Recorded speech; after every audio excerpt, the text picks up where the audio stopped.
the maximum level expert. She thrives in interstellar riches. This video is purely for entertainment and does not infringe on copyrights or laws. The rights to the novel and image belong to the original author. We do not claim ownership. Don't like waiting and want to listen to this fanfic in full now? Subscribe to our Patreon, where you'll find the best fanfics. Chapter 626. As long as she is happy. 1. The soldiers of the Fian team collectively raise their altitude and start laser sweeping. The soldiers of the Luoshi team immediately strengthen their defense and disperse their formation.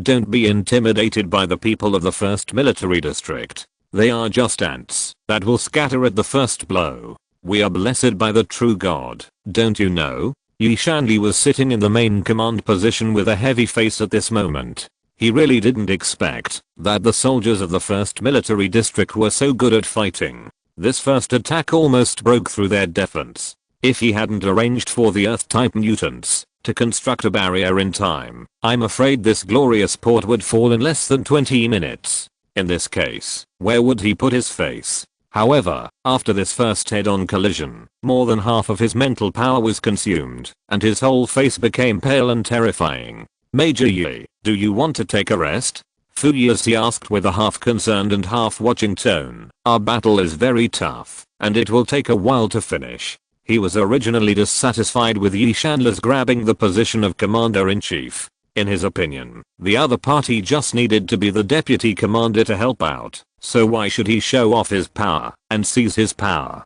So what he said just now was saying that Yi Shanli was not qualified for the position of commander-in-chief. They had just finished the first head-on confrontation, and the other party's face was as pale as a wall. He was not as powerful as the legend said. He now felt that Yi Shanli might have left a backstage, so he got ahead of him and became a major. However, the other party ignored his words and said to the medical soldier next to him in a cold voice, "What are you still doing there? Bring me the mental recovery agent." Alas, don't be too young and impetuous. Fu Yi couldn't help but be sarcastic when he saw this. I'm not saying anything, Major Yi, you should take a rest. Hearing this, Yi Shanli's eyes were full of sinisterness. He took out his pistol and loaded it directly. There are some things that you don't need to worry about, Lieutenant Fu. I still know my own strength. Whether in terms of mental power or supernatural power, he is better than Fu Yi, so he is not at ease to hand over the command of the army to him. It's just that when he came, he checked the information of the commander-in-chief of the Silver Shield Army. The other party is considered an old man in the 1st military region, so a lot of information is quite detailed and accurate. He remembered that the commander-in-chief's mental power level was not as good as his, but he just couldn't judge the coverage of the other party's mental power, and his mental power was attacked in the previous confrontation. As a commander, it is very fatal to be unable to judge the coverage of mental power. Because once the soldiers enter the range of the commander's mental power, their own soldiers can get a certain degree of perception and reaction improvement, while the enemy soldiers may be invaded and detected at any time. Some commanders with high mental power levels can even control them to become their own puppet legions after invading the enemy soldiers' brains. Therefore, as a commander, the first thing to find out is the size of the enemy commander's mental power coverage, so as to prevent the soldiers from being invaded unconsciously, and at the same time, the perception of these soldiers must be strengthened. After all, there are too many things for the commander to do, and it is simply as difficult as ascending to heaven to be comprehensive. The commander must not only activate mental power to open the range perception, but also find the right time to invade the enemy soldiers' minds, and at the same time, give all kinds of orders to all the soldiers. Major Yi, I'm also concerned about your condition. Fu Yi smiled as soon as he saw him take out his gun. Then I won't disturb you to command, and I hope we can win the second battle. At this moment, the soldiers outside were fighting fiercely, and his delay here had violated military regulations, but Yi Shanli didn't have time to argue with him for the time being. Hearing this, Yi Shanli couldn't help but sneer and said, "Lieutenant Fu, this major has never lost a battle so far." He was about to take the opportunity to make a few more sarcastic remarks, but suddenly he heard a loud explosion. Report to the commander-in-chief. A scout ran into the cockpit in a panic. The soldiers of the 1st military region raided our rear. Seeing this, Yi Shanli interrupted impatiently. What are you talking about? If you have something to say, please speak up. He really didn't know what the use of these soldiers in the brilliant port was. It was fine that they were played around by a seedling with only level 5 superpowers, but now that they officially started the war, they couldn't even explain the intelligence clearly. No wonder they had such a big mess. After this battle was over, he would report to the headquarters and deal with these people properly. And they blew up our supply spaceship. The scout was so ashamed that he didn't dare to look up. Upon hearing this, furious he exploded like a firecracker. You bunch of rubbish. There are so many supplies on the supply ship. There are many medical soldiers waiting on it. Are you a spy for the 1st Military District? Or are all of you scouts? Although their ships are equipped with some supplies and medical soldiers, the supplies and medical soldiers on the supply ships are for ordinary soldiers. Soldiers generally don't carry too many supplies with them. After all, the capacity of the storage ring is limited, so every time they run out of supplies, they will go to the ship to replenish, and let the medical soldiers treat themselves. How can they continue to fight with the 1st Military District without supplies? They brought 2 large supply ships to start the war. Okay, request new supplies from the headquarters immediately. Yi Shanli quickly regained his composure. All of you scouts, give me the rest. Before he finished speaking, there was another explosion, and the red warning light suddenly lit up in the cockpit. Forget it, Lu Yan sighed helplessly. Come back after the bombing. You have to be careful. I know, Command Lu, Wen Jiu said as he threw a bomb down. I won't put myself in danger. Hearing this, Lu Yan half helplessly and half compromised. Okay, then you bomb. I will protect you. He didn't know why he couldn't invade Wen Jiu's mind, so he couldn't convey his orders to the other party and could only use the communicator to contact and convey orders. He was originally concentrating on commanding the soldiers to fight, but in a blink of an eye he found that the mecha driven by Wen Jiu had disappeared. When he found the light mecha driven by Wen Jiu, the other party had bombed 3 spaceships in succession and was now bombing the command spaceship of the 3rd Military Region. At first, he wanted Wen Jiu to return to the rear and wait, but when he heard that the other party seemed to be having fun bombing, he stopped the idea of giving orders. Forget it, it's just going deep into the enemy to bomb a few spaceships. As long as she is happy. Today's 3rd update has also been successfully delivered. Thank you all for your support again. 030. Whisper, a little bit of sweets. Tomorrow I will overturn both planets at the same time. Chapter 627. As long as she is happy too. After several rounds of fighting, the 3rd Military Region was at a clear disadvantage. The heavy mechas they sent out to break up the 1st Military Region were severely damaged, and even the spare mechas were blown up by the enemy in the battles. Most of the soldiers driving the mechas died when their mechas were destroyed, which led to a sharp decrease in the number of soldiers in the 3rd Military Region. Report to Major Yi. The headquarters has dispatched 4 more armies to support us at full speed, and also transferred supplies from the Wangyang port, which is closest to us. Report to Major Yi. The mechas of the Falling Rock team have been damaged by 60%. The ammunition of the Fian team is only 30%, and the soldiers we sent to the front line are only 40% left. Report to Major Yi. Some soldiers from Wangyang port have been dispatched to support us, but it is estimated that it will take 24 minutes to arrive.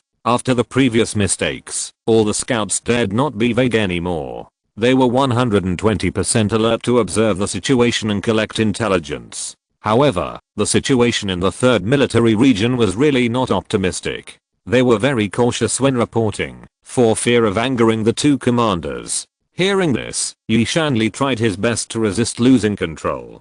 Go and count the number of remaining mechas, especially the heavy ones. Let the Fian team enter the spacecraft in batches for supplies, so as not to let the 1st Military Region seize the air advantage. After the voice fell, the scouts hurriedly used the communicator to issue orders, fearing that they would be blamed by the commander for being too slow. Lieutenant Fu, I will try my best to delay the arrival of reinforcement. Yi Shanli didn't want to care about anything at this time. You are responsible for keeping in touch with the reinforcement from Wangyang port, as well as the reinforcement and new supplies transferred from the headquarters. You must keep an eye on all these, and don't let those people take advantage of the chaos to attack. Some words did not need him to explain, and fully as he could understand them. Although they had not fought with other military regions for a long time, they had all gone out with a team to fight against interstellar monsters. Because everyone had actual combat experience, there was no need to explain everything clearly. Even if they had some conflicts before, they would not really ignore it at this time. Okay, I'll take care of these things. Fully as he had already put aside his previous prejudice. Just as they shook hands and fought side by side, a logistics soldier walked in with a toolbox on his face. Embarrassed. Major Yi, the defense mechanism of our spacecraft cannot be restored for the time being, mainly because the rear fuselage has been severely damaged. Please, you and Lieutenant Fu, change another spacecraft for safety reasons. Brilliant Port had not prepared starships for combat in the past. After all, the maintenance cost of starships is much higher than that of interstellar spaceships. In addition, no one dared to invade Dolly Star for so many years, and Brilliant Port was only a port dedicated to transporting and receiving seedlings, so there were only various types of combat-type interstellar spaceships here. It was precisely because of this that Fuyazi and Major Yi could only fight on interstellar spaceships. Although the maintenance cost of a starship is much higher than that of an interstellar spaceship, the defense of a starship is far superior to that of an interstellar spaceship. In general, during combat, the commander would stay on the starship to command, so as to avoid sneak attacks by soldiers driving light mechas. Change spaceship? Do you think we can change under such circumstances? Fuyazi has always been a person who can't hold back his temper, otherwise he wouldn't have stayed here and couldn't get promoted. In comparison, Yi Shanli is more calm. Although he can't hold back his emotions, he won't vent his anger on his own people. He will only increase his offensive in anger and irritability. You can think of a way with other logistics soldiers and find a few mecha divisions if necessary. Now the 1st Military District is keeping a close eye on our movements, and there is no chance to switch to a new interstellar spaceship. After comforting the logistics soldier who came to report, he picked up a bottle of high-level mental power recovery agent and drank it. In addition to the reason he just mentioned, there is another reason why he doesn't want to switch spaceships at this time. That is, the commander of the 1st Military District is not on the starship. Since the other party dares to stay on the starship to command, how can he, as the current commander-in-chief, retreat? And he is also responsible for the bombing of their interstellar spaceship. If he hadn't been focusing all his energy on the front line, he would never let the light mecha of the 1st Military District break in and attack. Thinking of this, he began to think about the next battle plan. Lieutenant Fu, I suspect that the Silver Shield Army is commanded by someone else. While commanding the frontline soldiers to withdraw, he ordered Fuyazi, send a few scouts to investigate the situation. As soon as he finished speaking, the other party immediately dispatched several scouts with strong combat capabilities. These scouts are actually armed mecha soldiers, but they are on standby most of the time, or working in the cabin like now. Major Yi, do you also think that the commander of the 1st Military Region is not right? After Fuyazi arranged the tasks for the scouts, he began to talk to Yi Shanli about his views. They all felt that the commander-in-chief of the Silver Shield Army was not Zhang Qingyuan, because the other party was considered to be a veteran commander of the 1st Military Region, and the 3rd Military Region had collected a lot of information about him. In addition to Zhang Qingyuan's life experience, there are also his command style, common tactics, etc. But in the previous few encounters, they could clearly feel that the style and tactics of the other side's command were completely different from what Zhang Qingyuan was used to. So now they seriously suspect that the commander of the other side is actually someone else. This light mecha can carry too little ammunition. I almost blew up the command spaceship on the other side. Wen Jiu has returned to the interstellar spaceship, where Lu Yan is. She was first forcibly taken by the medical soldier to do a checkup, and then took the mecha starter to find the mecha master for repair. Although the ammunition used by the mecha does not need to be replenished by the mecha master, she was really besieged by the enemy just now. If Lu Yan had not been using his mental power to protect her, she was almost attacked by a light mecha. Hearing this, Lu Yan, who had just arranged for the soldiers to repair quickly, rarely felt a sense of helplessness like taking care of a child. Although Wen Jiu's ability to drive the mecha exceeded his expectations, it did not mean that he was really relieved that the other party was going deep into the enemy. Just when he was about to ask Wen Jiu to go back to the main cabin to rest, he saw the other party walking over with a happy face and asked, "Command Lu, can I still drive the mecha out to fight later?" The alienated characteristics of Wen Jiu have not disappeared yet, so when he speaks, he will move the ears on his head. Coupled with her playful tiger teeth when she smiles, she looks more like a little wolf that has not yet grown up, cute with a sense of wildness that is not yet obvious. So after Lu Yan was stunned for a moment, he replied in a very unpromising way, "Okay. This is the first update of the day, please check it out, little angels." 030. Chapter 628. Capture the king first 1. But Lu Yan would not let Wen Jiu fight at will, so he asked him to follow his arrangements. I know. Wen Jiu smiled and stared at the knife on his leg. "Your knife is really good. Tell me where you bought it later. I will get one to play with." She still remembered that Lu Yan had lent her this good knife that could cut iron like mud when they were in the forest of Ishan Island. Although the knife was now stuffed into the scabbard, she could recognize it from the exposed black handle. But when she asked these questions, she completely forgot that she had used the reason that she didn't like to use knives to refuse Lu Yan's offer of a knife. Hearing this, the other party took off the knife and handed it to her without saying a word. "For you. Huh. That's not appropriate, right?" Wen Jiu said, but his eyes were fixed on the knife. "Actually, I'm very rich, so it's no problem to buy a knife." Although her wisdom ring had been taken away by the nursery teacher and disappeared, she would buy a wisdom ring and bind her account after returning to planet 3047, and then she could continue to use the star coins on her account.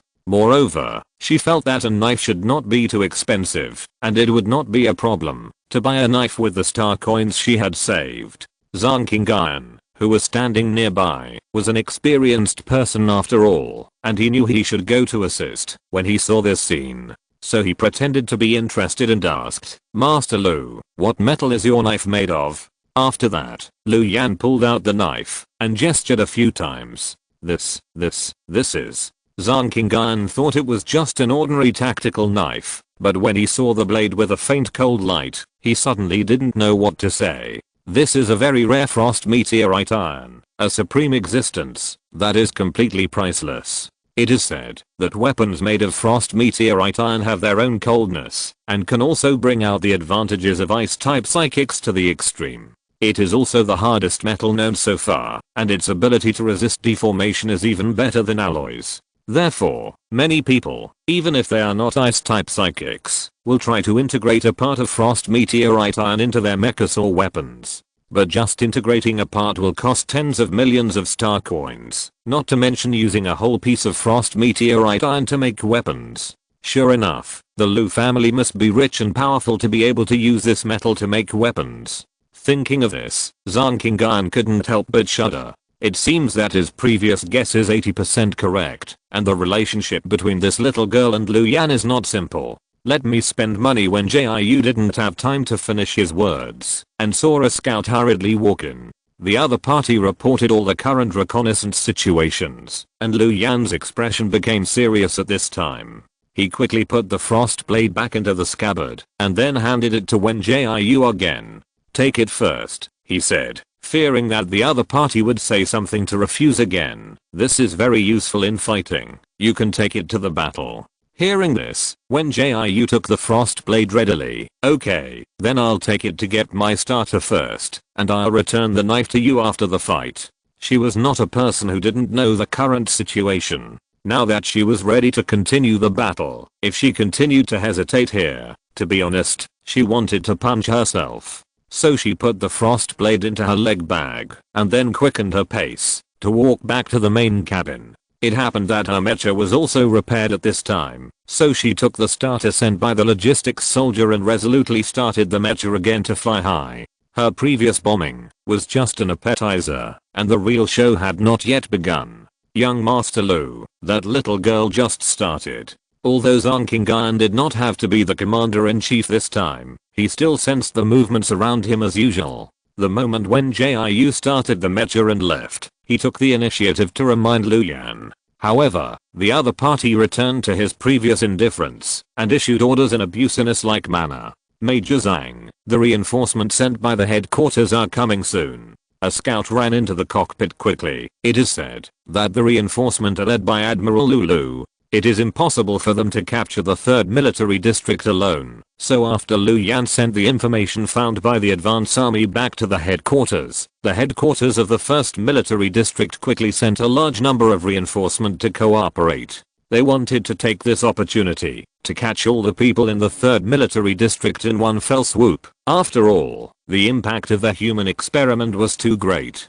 And the federal headquarters suspected that the human experiment returned because there were remnants, that is, those who escaped when the 3rd military district was cleaned up 3 years ago. It seems that the federal suppression of the 3rd and 5th military districts was not enough, which led to those people finding an opportunity to return and take control of sovereignty. Admiral Lu, wasn't he sent to lead the team to clean up the 5th military district? Zhang Qingan was a little confused when he heard this. After all, the 3rd military district has now confirmed the return of human experiments, so the 5th military district, which is allied with it, is doomed. So after an emergency meeting was held at the federal headquarters, it was decided that Lu Xi from the 1st military district and Yushi from the 2nd military district would each lead a large army to the headquarters planet of the 5th military district to clean up. After all, Lu Xi is the admiral of the 1st military district, so this message was passed down.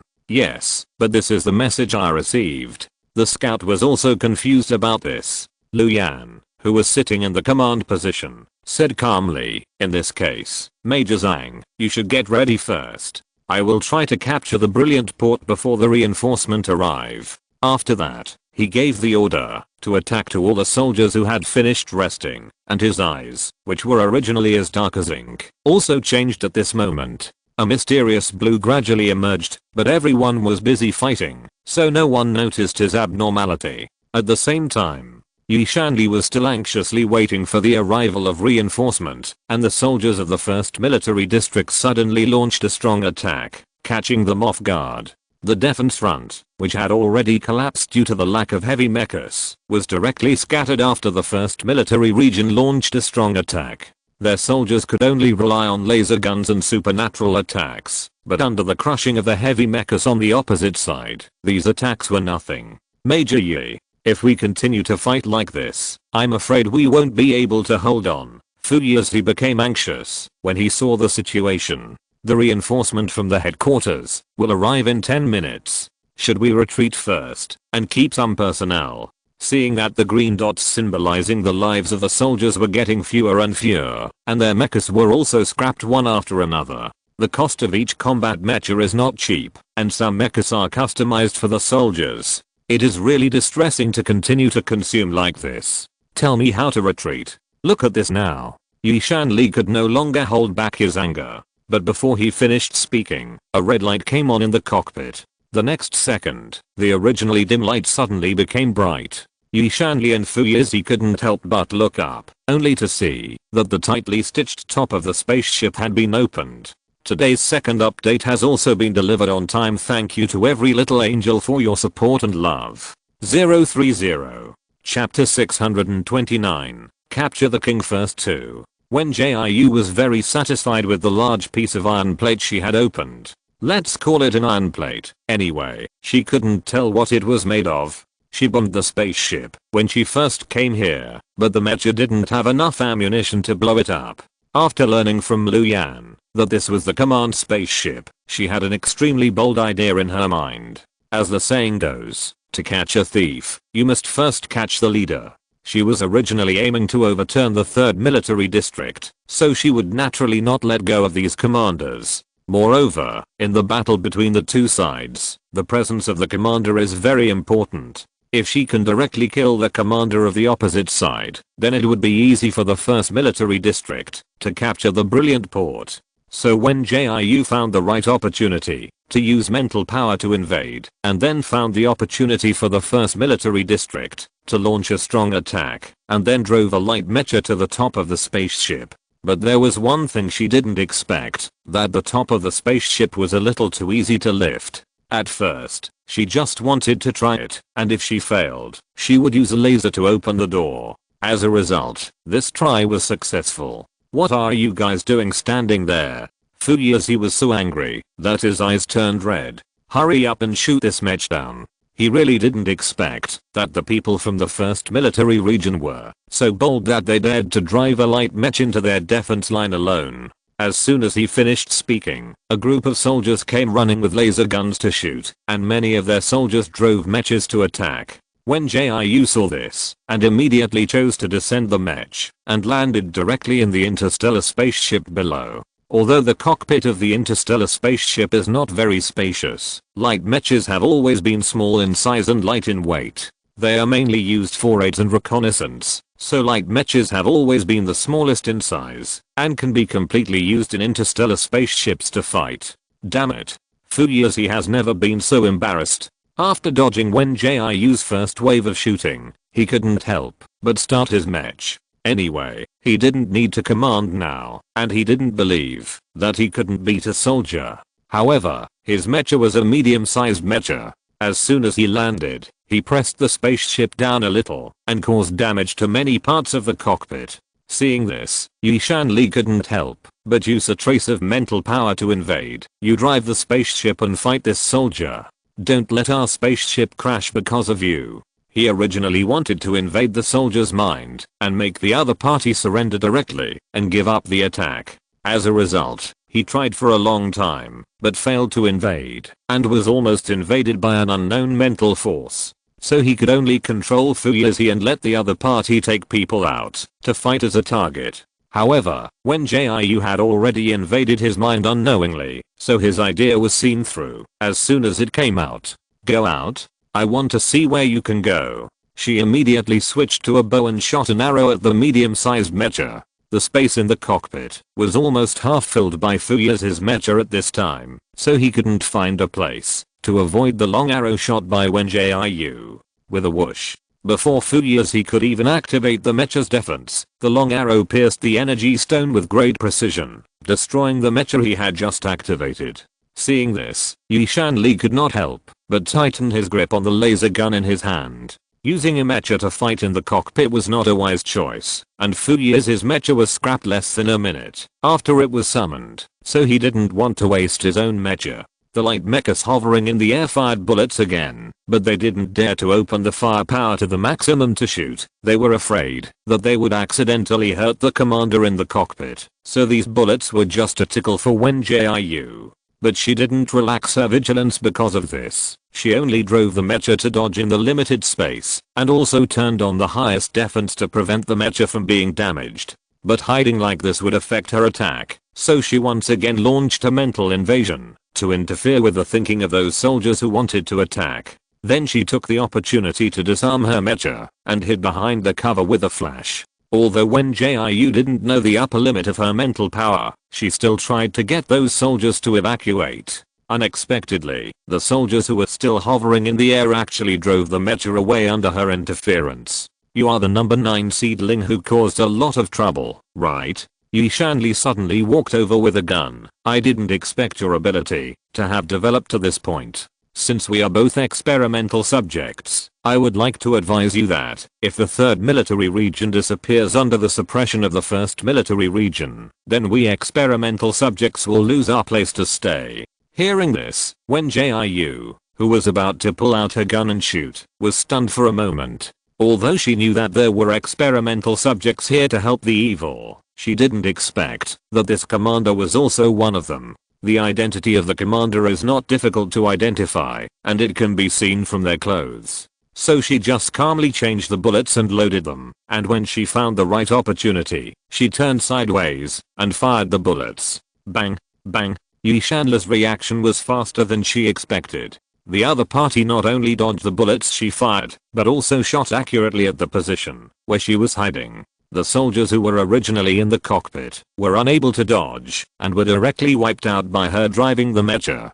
So now there are only her and Yi Shanli in the cockpit, as well as Fu Yizi, who was unconscious after the energy stone was pierced. Wen Jiu was not panicked when he saw this, but just silently sensed Yi Shanli's movements. 1 second, 2 seconds. Time seemed to be slowed down. Just when Yi Shanli was about to approach the obstruction, Wen Jiu quickly stood up, turned around, and pressed against him with a knife. She originally wanted to ask questions by pressing against his neck, but her current height did not allow her to do so. So she stabbed Yi Shanli in the abdomen without hesitation, and then kicked his knee to make him fall down. Wen Jiu's movements were really too fast. Whether it was the speed of her changing and drawing the sword, or her rapid use of the sword to knock the man down, all her movements seemed to be designed in advance and done in one go. Even Yi Shanli, who was also an experimental subject, did not react, mainly because he relied too much on his mental perception and ignored those details that could be perceived without mental power. After being knocked down, he wanted to fight back with a gun, but Wen Jiu did not give him the opportunity at all. The other party aimed at his shoulder and stabbed him again. His right arm holding the gun was stimulated by the severe pain, and he subconsciously loosened the hand that was holding the gun. Blood flowed out like a spring, staining the color of his uniform. However, Wen Jiu pulled out the knife and stabbed him in the left shoulder again, as if he did not see it. When the knife was pulled out, drops of blood splashed and stained the face of Wen Jiu, who did not dodge. She was half closed her eyes and continued to stab expressionlessly.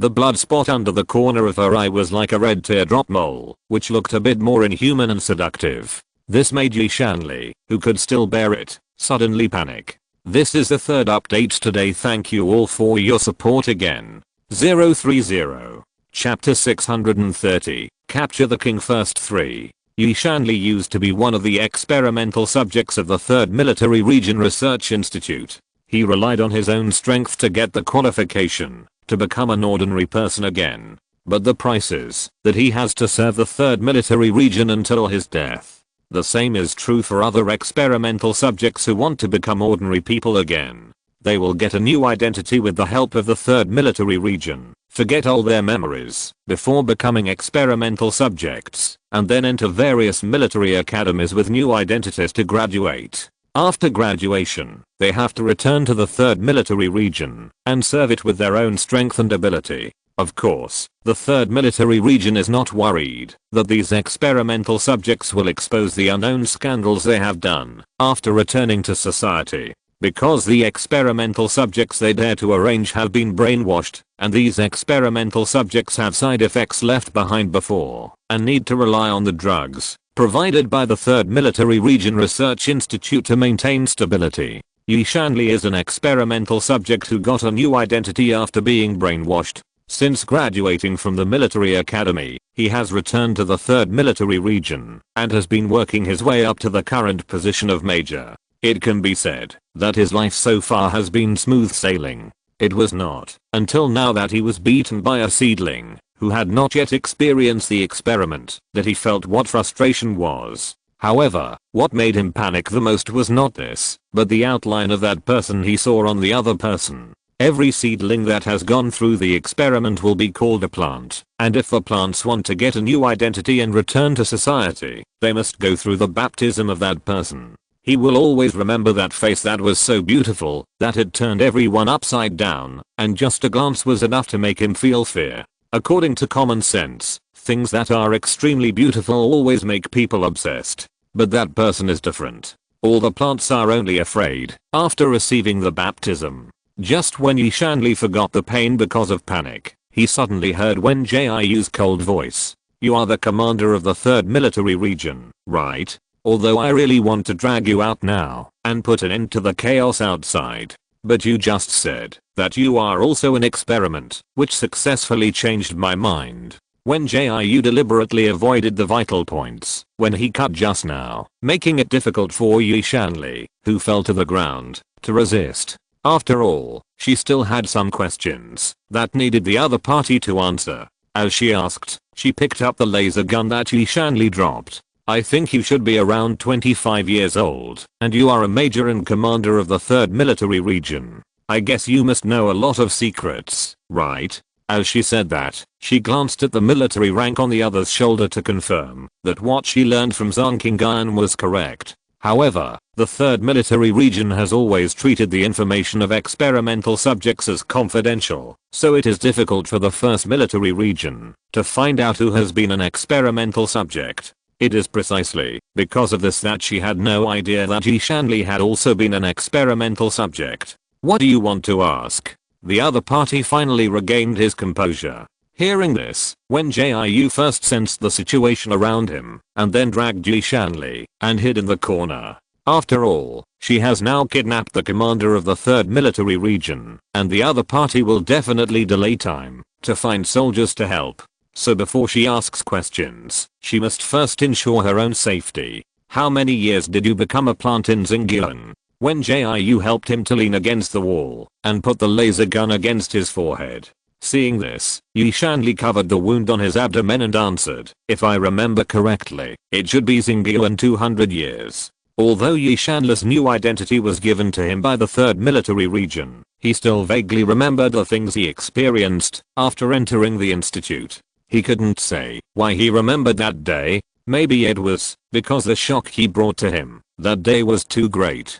It was the first time he knew that human genes could be fused with animal genes. Xingyuan 200 years. Wen Jiu silently calculated the time in his heart. If Yi Shanli became a plant at this point in time, then the other party is very likely to have seen the original owner who was also a plant. Because the original owner was taken away when she was 3 or 4 years old. According to her current age, it is about Xingyuan 200 years. And from the original owner's memory that she had obtained before, it can be seen that the other party has been in the institute for 3 or 4 years. The time when Yi Shanli became a plant overlaps with the original owner, and the other party is very likely to be the same batch of experimental subjects as the original owner. So she pondered for a moment and then asked, did you see other plants at that time? Other plants? I seem to have some impression. Yi Shanli answered weakly, while mobilizing his mental power to seek support. It's not that he didn't want to use his superpowers to resist, but because he knew he couldn't beat Wen Jiu.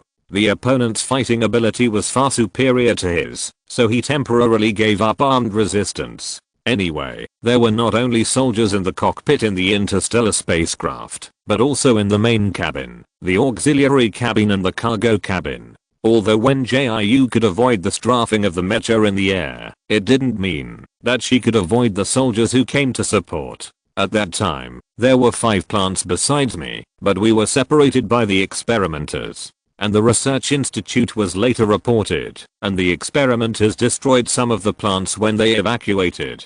In fact, Yi Shanli could insist on keeping silent and not talking about these, but he was worried that he would be killed on the spot by Wen Jiu, and he wanted to divert the other party's attention to delay time, so he picked and chose what he knew and told them. Tell me something useful. Wen Jiu pointed the muzzle forward. The main reason was that the information Yi Shanli said was useless, and she had already extracted a lot from the original owner's memory. What she wanted to know was the key information that was not mentioned in the original owner's memory, and that was accidentally blurred by the other party. Hearing this, Yi Shanli had a pale face and forced a smile. Then you have to give me a question. Do you want me to tell you from the beginning? If you can tell it from the beginning, it's okay. Wen Jiu thought his suggestion was not bad. Tell me everything that happened after you entered the institute. However, Yi Shanli just wanted to tease her a few times, but he didn't expect her to actually listen to it. Seeing this, he felt like he had dug a hole and jumped into it, but his life was now in the hands of the other party, so he could only seriously recall the past. Just when he was almost halfway through, furious he woke up at some point and got out of the scrap mecha. Number 9 seedling, do you really think that no one in our brilliant port can handle you? The other party took out something like a remote control from his pocket. I think you will not forget the discipline at the seedling base. After saying that, furious he pressed it viciously. Just when he was expecting Wen Jiu to fall to the ground in pain, the other party threw a sharp knife directly. He couldn't dodge in time, and the knife suddenly stabbed into his abdomen, and blood gushed out instantly. Today's first update has been successfully delivered. Please check it out. Little Angels 030. Chapter 631, Capture the King First 4. Wen Jiu wanted to be patient and ask more questions, but the soldiers of the 3rd Military Region were too annoying. Especially the deputy commander who suddenly appeared. After being stabbed, he still insisted on resisting and summoned a bunch of soldiers outside the cockpit. She originally cut off the power to the cockpit door, but the soldiers used lasers to violently break the door, so she had to fight, even if she didn't want to. Take down the number 9 seedling. Fu as he covered his abdomen and gasped, "Save Major Yi as soon as possible." Although he is the commander-in-chief of the brilliant port, his ability level is not high. It can be said that most commanders have average combat capabilities. After all, they spend a lot of time commanding others on the battlefield, and they don't need to go to the front line to go deep into the enemy. In this way, compared with improving their own ability level and fighting skills, most commanders pay more attention to strengthening their mental power, so he and Yi Shanli were defeated so easily. But it is mainly because they cannot invade Wen Jiu's mind, and their most proficient mental power cannot be displayed, which led to Wen Jiu easily taking down the two of them. So annoying. Wen Jiu raised her laser gun and fired at the door, then summoned vines to assist her attack. Thick vines instantly rolled up the soldiers, lifted them up to the sky, and threw them out fiercely. Many of the soldiers who dodged quickly were hit by the laser bullets, and the air was suddenly filled with a strong and pungent smell of burning. Bang, bang. Wen Jiu relied on her alienated enhancement and dodged as swiftly as a wolf in the hail of bullets. When the energy of the soldiers' laser guns was exhausted, she suddenly jumped up and knocked down the soldier closest to her, picked up the gun, and fired a shot at the other's chest. The splattered blood stained her again, and she was like a terrifying Shura who came out of the sea of blood to claim their lives. Then she raised her gun mercilessly and shot the soldiers one by one. With the sound of gunfire, the number of soldiers in the cockpit became fewer and fewer. The soldiers driving mechas outside did not dare to come to help, on the one hand, because the offensive of the 1st Military District was becoming more and more fierce, and on the other hand, because Yi Shanli and Fu Yizi were tied up by vines. The two were hung in the air by Wen Jiu with vines, as if they were specially used to shake the morale of the army. This move not only prevented the people of the 3rd Military District from coming to support. After all, once they started to shoot, they would accidentally injure the two commanders. It also increased the confidence of the soldiers of the 1st Military District, causing their offensive to become more and more fierce and unstoppable. Oh my god, am I seeing this correctly? Zhang Qingyan stared at the display screen in front of him. Why is the commander on the opposite side hung up? At first, he thought that there were only 2 unlucky soldiers being hung up for teasing, but when he looked closely and recognized their appearance and military uniforms, he found that the commander on the opposite side was hung up. Report to Lieutenant Zhang, the 2 commanders of the enemy have been captured by our army. The scout who came to report also looked complicated. Soldiers can also communicate with each other using communicators, so almost all of them knew that Lu Yan brought a girl back. In fact, it's nothing to have a little girl. There are female soldiers in every military region, and many female soldiers are more fierce than men in fighting. There are 2 military regions among the 13 military regions that recruit female soldiers, so they don't feel strange about it. But when they saw that little girl was covered with wounds, they thought she would stay on the spaceship to rest. Unexpectedly, she suddenly took down the commander of the opposite side. How could these veteran soldiers feel? Well, I know, Zhang Qingyan said, while glancing at Lu Yan. Now everything is arranged by Commander Lu. Although he was a little worried about Lu Yan's ability before. After all, he had only heard some rumors in the past, and had not seen whether the other party was really strong. But in the few times Lu Yan commanded the battle just now, the 3rd Military Region was beaten by them, and could not fight back, and the defense line they worked hard to build was about to be broken. The stone hanging in his heart fell to the ground instantly. Hearing this, the scout who came to report was stunned. Because he had always worked under Zhang Qingyan, he was used to reporting to him first. But he also knew that this was not the time to dwell on this, so he told him all the intelligence he and other scouts had obtained. Okay, thank you for your hard work. The azure color in Lu Yan's eyes faded at this moment. Alarmed mecha soldiers concentrate their firepower to attack their defense line. At the moment he issued the order, Wen Jiu also cleared the remaining soldiers in the cockpit. I seem to hear you call me seedling number 9 just now. She controlled the vines to throw Fuyezi to the ground. It seems that you know a lot about the seedling base. His Fuyezi was suddenly thrown to the ground by the vines, and he immediately felt the pain, as if his bones were falling apart. Hearing this, he spat out the blood foam in his mouth and said viciously, yes, I know a lot of things, but it's a pity that you can't ask, because I will never tell you even if I die. However, Wen Jiu seemed to have heard a big joke, and she stepped forward and pulled out the knife that was inserted into the other's abdomen. After all, this knife was lent to her by Lu Yan, and she couldn't bear to lose it. But the knife he gave her was indeed a good one. She held the handle and scratched Fuyezi's palm. Scarlet blood instantly gushed out like a tide, and a trace of cold air continued to flow from the wound. This painful and cold feeling made Fuyezi's face pale, and cold sweat kept sliding down. Then Wen Jiu picked up the knife and chopped it at his palm. In the blink of an eye, half of his palm was cut off like tofu. Yi Shanli, who was still hanging, shuddered at this scene, and Fuyezi struggled wildly and shouted in pain, which made him sweat coldly.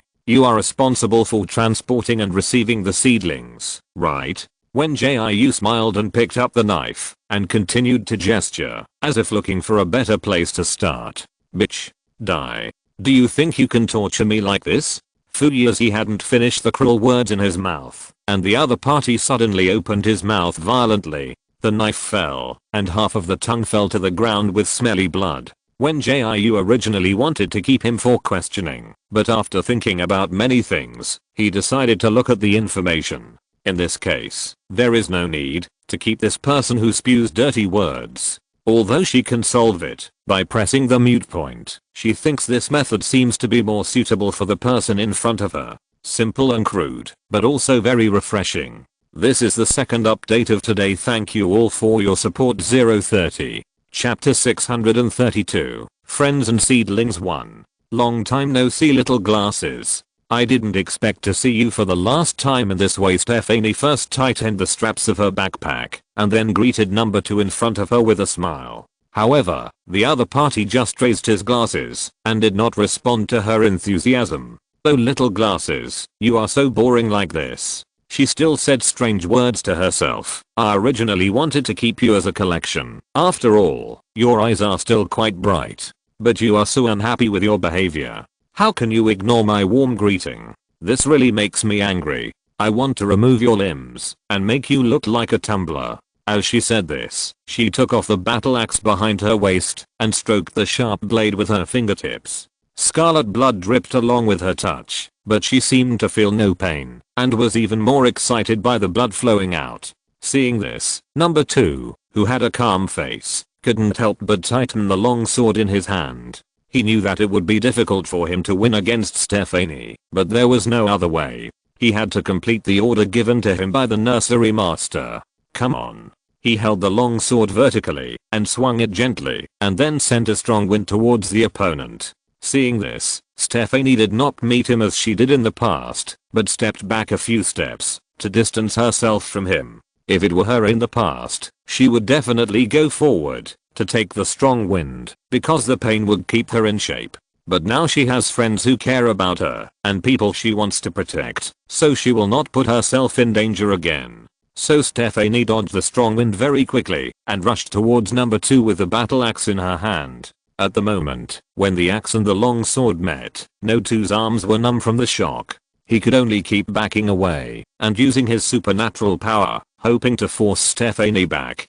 However, the opponent strengthened his own shield and raised the axe to chop directly at his shoulder. His arms were already numb from Stephanie's previous blow, so he had no time to dodge and had to take the axe. With a puff, scarlet blood gushed out instantly. He kicked Stephanie's knee hard, but the opponent's reaction speed was faster than he expected. Stephanie quickly raised her axe and jumped lightly, dodging his kick directly, causing him to stumble before he could stop it in time. Then the opponent's axe landed on his back, and the sudden pain made him gasp. But he had no power to fight back against Stephanie. The opponent didn't even need to use her superpowers to attack, and she was able to crush him and make him unable to resist. In just 10 minutes, the long sword in No2's hand disappeared, and he was beaten all over by Stephanie. Just when he thought his life would end, the opponent suddenly squatted in front of him with an axe in hand. Little glasses, it's pointless for us to keep fighting like this. Why don't you leave here with us? There are so many delicious and fun things to do after we get out. Stephanie held her chin with her bloody hand, and her light brown eyes were full of joy. She didn't want to fight with number 2, but the other party just kept chasing her. So she really had no choice but to beat him first. However, number 2 shook his head and replied, "I can't leave, my memory is still there." Before he finished speaking, Stephanie said, "Why are you so stupid? Do you have to be an accomplice to the tiger just because you lost your memory? In fact, it doesn't matter whether the memory can be found or not. The things you have lost will always be found by chance, so there is no need to waste time on this. Besides, the person in your memory doesn't want you to become like this, right?" Hearing this, a glimmer of hope suddenly burst out from No2's somewhat turbid eyes. Although he still can't remember the person in his memory, he remembers that the other person hoped that he could become an upright person. This is also the reason why he has always insisted on relying on his strength to survive in the base. He has never harmed anyone in order to climb up. In every challenge, he would stop when his opponent admitted defeat. He would never kill like other people. Just when Stephanie wanted to persuade number 2 a few more times, Fox Kiki, who was in her backpack, suddenly started to kick. After the previous lesson, Fox Kiki didn't dare to speak in front of people anymore, and only hummed a few words in the voice of a fox. Hearing the sound, Stephanie immediately understood. Number 2 was also attracted by the fox calls. "You guys are escaping. And, you're bringing your pets with you? That's right, you can't just abandon your pets." The other party blinked mischievously, and then threw down a bottle of strange powder. "I'm going to find my friends now. Put some powder on yourself, and think it over." After that, Stephanie pulled her backpack, and ran to the left. That was the direction Kaioshishi and Zikingai ran away before. They originally went to the cargo hold after boarding the Interstellar spacecraft, because number 8 was worried that people from the base would come to search. The cargo hold has a large space and many places to hide, so he took the others into the cargo hold and did not stay in the main cabin with Mingayu. However, things are unpredictable. Doris Star suddenly broke out in a war, causing the base to close the outbound Star track, and also sent a group of soldiers to force all the people from the Imperial Capital Military Academy to stay as hostages. Just as the teachers and soldiers of the Imperial Capital Military Academy were entangled, the seedlings brainwashed by the base suddenly appeared. Some of them rushed into the passenger cabin to attack the students, while others stayed in other places to attack the teachers. Those who were also in the top 10 seedlings, but did not escape, entered the cargo hold under the arrangement of the seedling master, and found number 8 and others hiding in it. It was not a solution to stay in the cargo hold to fight. After all, the number of people on both sides was too large, and fighting in the cargo hold was particularly restricted. So number 8 commanded them all to run out of the cargo hold and separate at the port to avoid being wiped out by the seedlings. As the strongest combat power at present, number 2 naturally chased Stephanie, and the number 3 seedling Nathan, who had just been released from the small dark room, took his younger brother Ivan to chase Kaioshishi and Zikingayu. "Two little rabbits, come out and play with me." Ivan searched in the warehouse with a weird smile. "How do you know that my favorite game is hide and seek?" As he spoke, he caught a glimpse of the dark green corner of the box in the corner. "I found you, my Miss Rabbit. Today's third update has also been delivered. Thank you again for your support and company." 030. Chapter 633, Friends and Seedlings 2. But what Ivan found was not Miss Rabbit, but Zikingayu, who was trying to hide herself. After hearing what he said, the other party couldn't help shivering. "The little rabbit is so white to ears stand up," Ivan muttered as he walked forward. He was somewhat similar to Stephanie in terms of madness, mainly because he was beaten by the other party before. So from then on, He began to try to get closer to Stephanie, making the other party, a real madman, beat him every time he saw him. But no matter how hard he tried to disguise himself, he couldn't become Stephanie after all. After all, she survived bottle after bottle of psychiatric drugs, which was not comparable to him, who only wanted to imitate and surpass. Why is my little rabbit hiding? Ivan dragged the rabbit doll in his hand and deliberately increased his footsteps. At this time, Jiu, who was hiding behind the box, was very nervous. He and Ivan were both high quality seedlings before. Although they didn't spend much time together, he had seen each other's strength. Moreover, Ivan was able to fight against Wen Jiu in the challenge match, which was enough to show that the opponent's strength was far superior to his. Wait, he had also fought with Wen Jiu, and although he lost a little ugly, it was a draw in this respect. Thinking of this, Jiu's fear was reduced a little, so he hid his body behind the box again. It would be best if he could not be discovered by Ivan. After all, his fighting ability was not really strong. But there is always a chance of everything.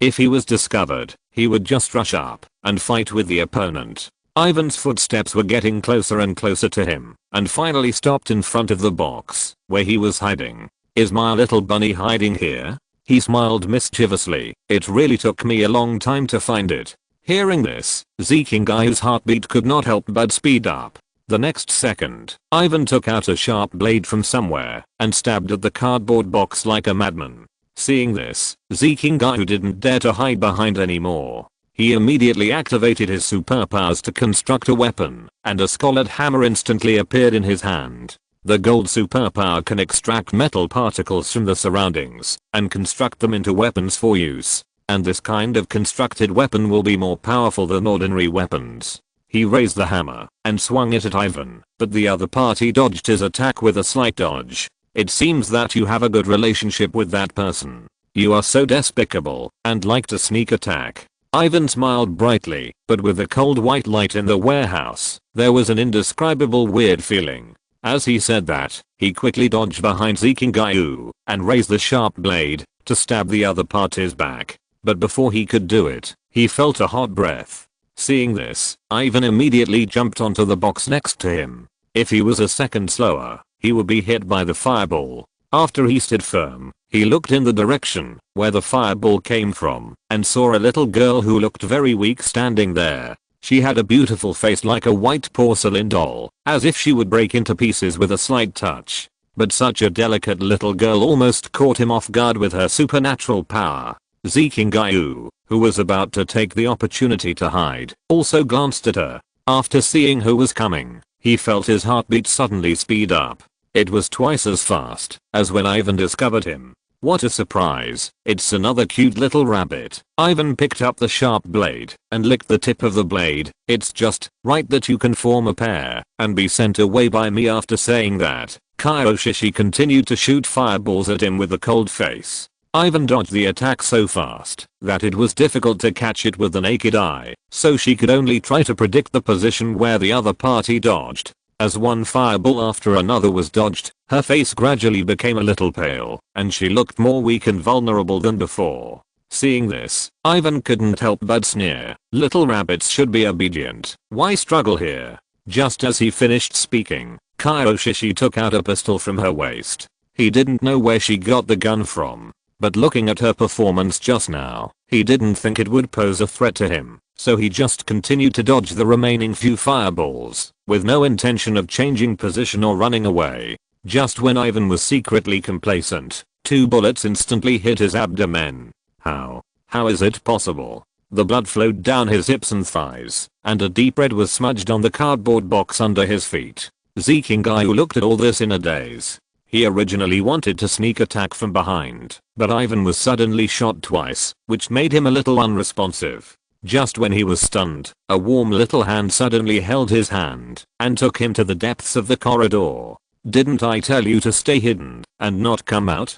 Kyoshi asked as she ran with him. Forget it, just come out if you want. Let's get out of here quickly. They originally ran into the warehouse together, but as soon as they came in, they were chased by Nathan and Ivan. The two had no choice but to choose to run separately. After all, it is better to be caught alone than to be caught together.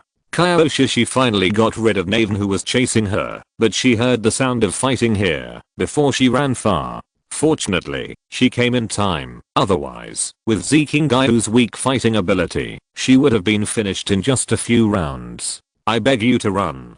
Can you run a little slower? Zikingayu had been around the warehouse with Ivan for almost an hour. His physical strength was not very strong to begin with, and now he was so tired that his legs were a little weak. However, Kyoshi shook her head and replied, "No, we must leave here quickly and find someone else. Playing hide and seek here is not a solution." She pulled Zikingayu in one hand and held the gun in the other hand and ran towards the warehouse exit. In her memory, she found this gun when she was hiding from Naven. She knew that her supernatural power level was not high, so she had been practicing weapon use and fighting, hoping to make up for the lack of supernatural power in this aspect. Facts have proved that hard work is indeed useful. But just when she and Zikingayu were about to run to the exit, they were startled by Naven, who had been waiting there. "Hey, isn't this the little rabbit that slipped away from my hand? How did it suddenly turn into a hunter?" Although Naven and Ivan are a pair of brothers, the former has white hair and pink eyes, while the latter has black hair and black eyes. So you can tell them apart from their appearance, and there is no need to worry about getting confused. Today's first update has been successfully delivered. Thank you for the support of every little angel 030. If you're listening to this novel on a channel other than Fanfic World, it means they downloaded and uploaded it without effort. We cordially invite you to visit our channel, Mundo Fanfic Novelos. There you'll find the original version of this story, and you can explore many other novels of various genres. We're waiting for you to immerse yourself in a world of incredible novels. Chapter 634. The parents are here. 1. Seeing this, Kyoshi subconsciously stood in front of Zikingayu. "No 3. Why do you work for those seedling breeders? You and Yi Wenming were also kidnapped here. Don't you want to go back to your original planet?" She knew that she couldn't fight with Naven, so she wanted to try to reason with him. After all, No 3's strength was far above hers, and she was not sure she could win even if they fought. "Go back? I have never thought about going back." Naven glanced at Zikingayu behind her casually. "He is exactly the same as you and before. When encountering things, he only knows to hide behind me. I always fight everything, so I bear all the beatings." After all, Naven and Yuan were both in the top 10 seedlings before, so they naturally met, so they remembered some memories of each other. It's just that the memories they remembered were not good, which led to the two of them drifting away and not as close as ordinary friends. But these two children are only 14 or 15 years old. How could they know that this part of their memory has been disturbed? This is just a means for the base to control them. Hearing this, Zikingayu couldn't help but clench the hammer in his hand. "You know, a hammer. I'm not the one who needs to be protected." After saying that, he stepped forward and blocked Kyoshi behind his thin figure. It's just that he rarely swears, and the other party almost laughed on the spot when he heard it.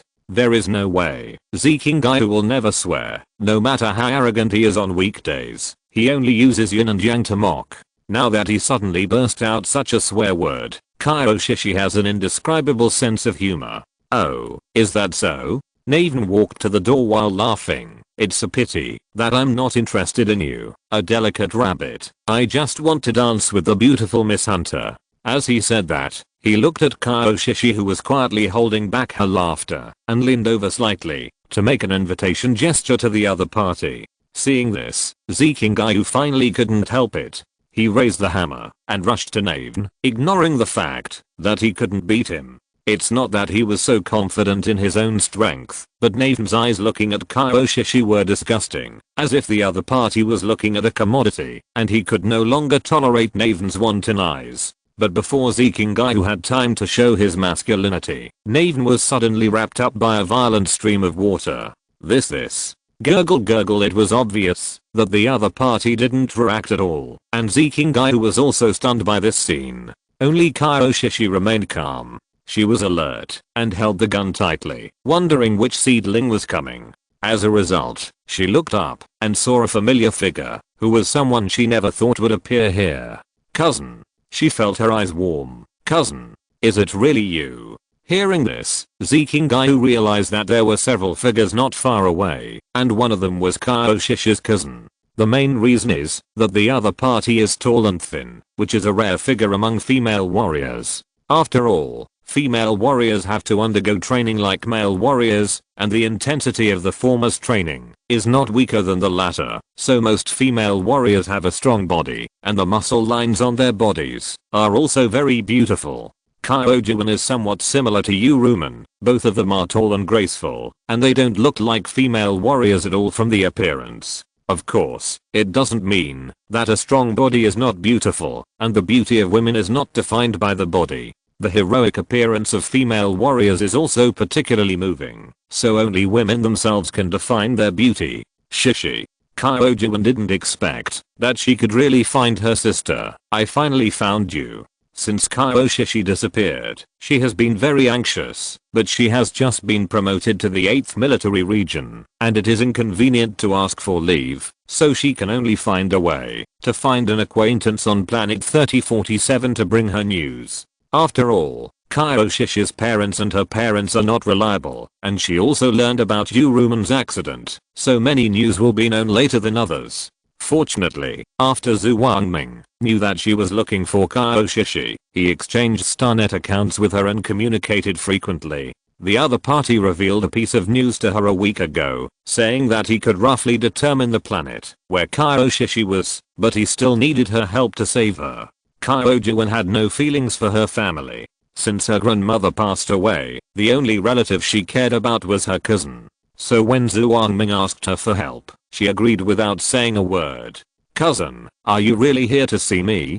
Kaioshishi wanted to rush over and hug Kyojuan, but she changed her mind and thought that the technology on Brickstar was so advanced that it was not impossible to forge her cousin to deceive herself. So after her excitement, she gradually calmed down and just pulled Zikingayu to stand at the door of the warehouse and look outside. Seeing this, Kyojuan first signaled to her teammates, then slowly walked forward and said in a gentle tone, "Shishi, I really came to see you. The time you disappeared made me sleepless and restless.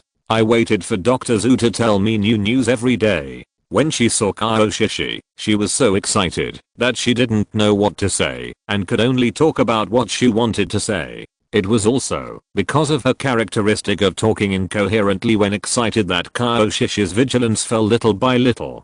"Cousin." The other party could no longer suppress the joy in her heart, stuffed the gun into her waist, and ran towards her. When Kaioshishi ran, Zikingayu followed closely. But after all, they were not his relatives, so he was only a little surprised, and at the same time a feeling of sadness surged in his heart. He didn't know what happened to his parents and brother. Since Kaioshishi's cousin could find Brickstar, his family must have known his whereabouts. But Kaioshishi's cousin was a soldier in the 8th military region, and his family were just ordinary people doing business. Even if they wanted to come to Brickstar to pick him up, it would be difficult. However, it turned out that Zikingayu was wrong. After Kyojuan and his teammates captured Nathan and Ivan, they took him and Kaioshishi to find the main force together. There were 3 huge starships parked at the port. He could tell that 2 of them belonged to the military, while the other one looked like a civilian starship. He looked at it for a long time, but couldn't tell whose it belonged.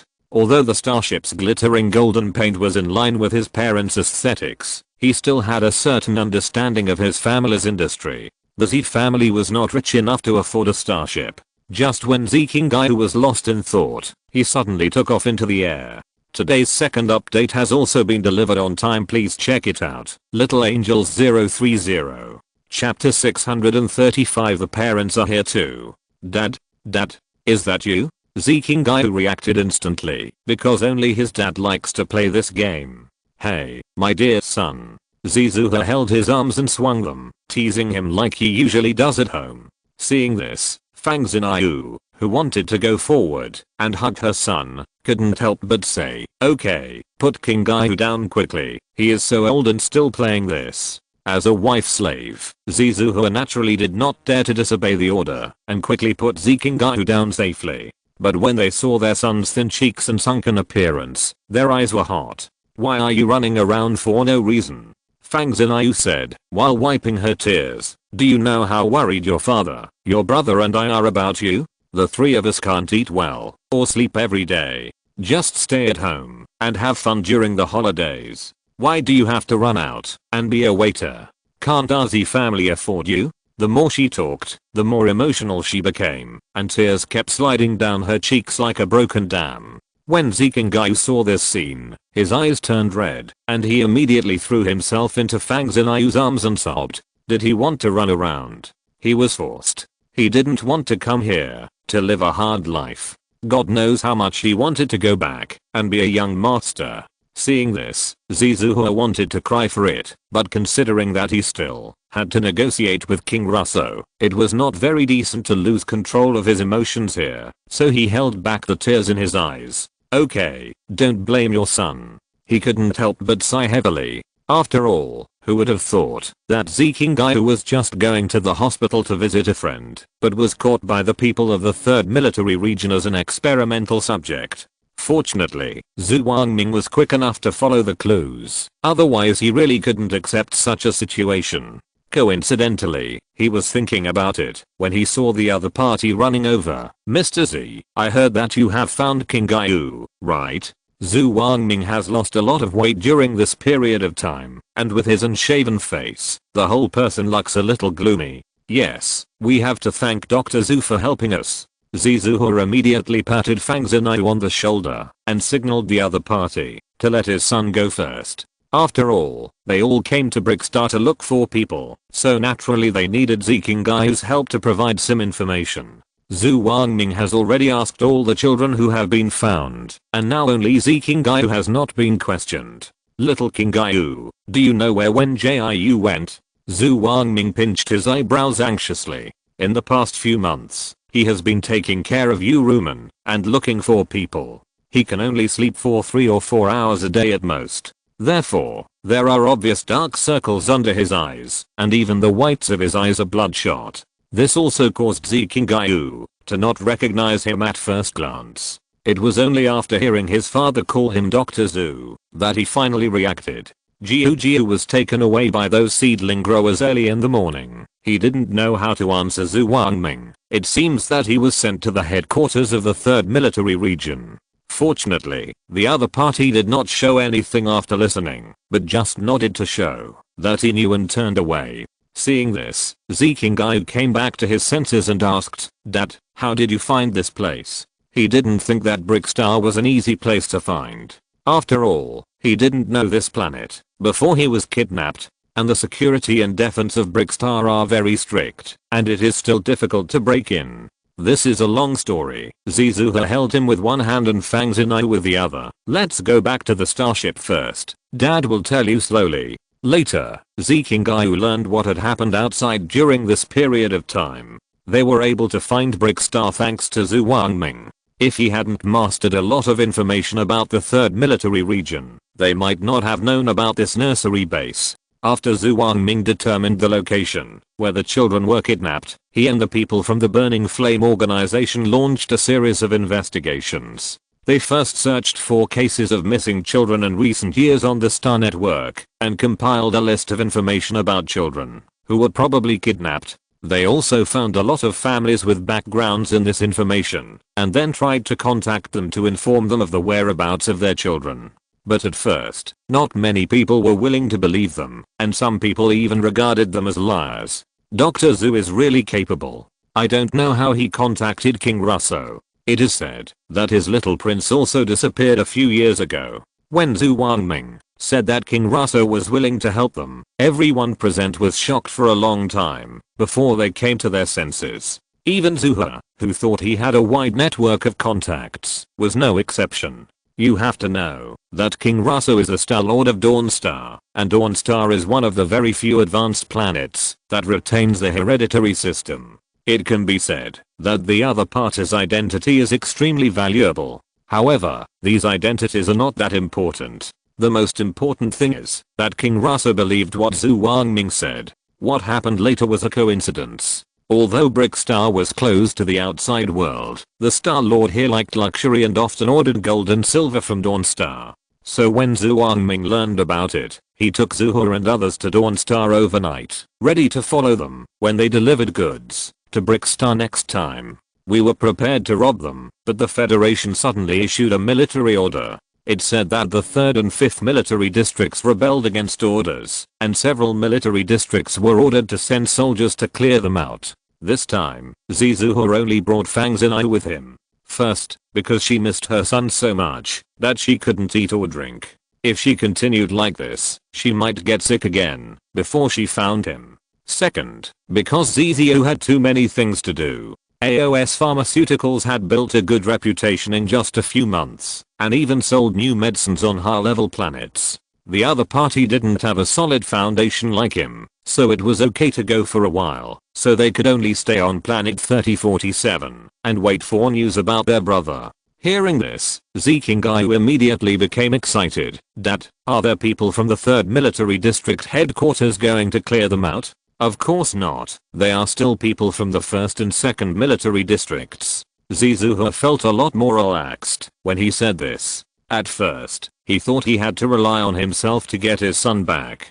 If he offended the 3rd military district, he might have to live a hard life with his family in the future. After all, the military districts are all united with each other, so it is easy for the 3rd military district to put pressure on them. But he never expected that when they decided to follow the starship, they suddenly received the good news that the Federation was going to clear them out. But there were still many things he didn't expect, such as the kidnapping of King Russo's little prince. The 3rd military district is a bit too bold. Although Dawnstar has always used the ancient hereditary system and does not usually get involved in the struggles of the military districts, this does not mean that Dawnstar does not have the support of the military districts behind it. This is the 3rd update today. Thank you all for your support again. 030. Chapter 636. The Parents Are Here 3. Although the Interstellar system now adopts the model of the Federation General Administration and the military division, there are so many star systems and planets in the universe, so there will always be some planets that are unwilling to adopt this model.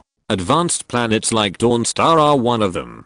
Because they have always used the hereditary system of ancient China, they were very opposed to the establishment of the Federation at the beginning. However, such a large universe cannot be managed by one person, and it is not a good idea to separate each planet and manage it separately. So everyone discussed and could only give in to each other. How to establish the Federation and the military district will be established as usual, and planets like Dawnstar that do not want to be managed by the military district will adopt separate federal laws for unified management. That is, these planets will live as they should, but they will accept the inspection of the Federation every once in a while, and they will also send people to participate in the construction of the Federation. Although they are not managed by people sent by the military district, they must accept the stationing of the Federation. It's just that the troops sent there will not interfere in their politics. At most, they will remind them not to forget the existence of the Federation and report any major events to the Federation.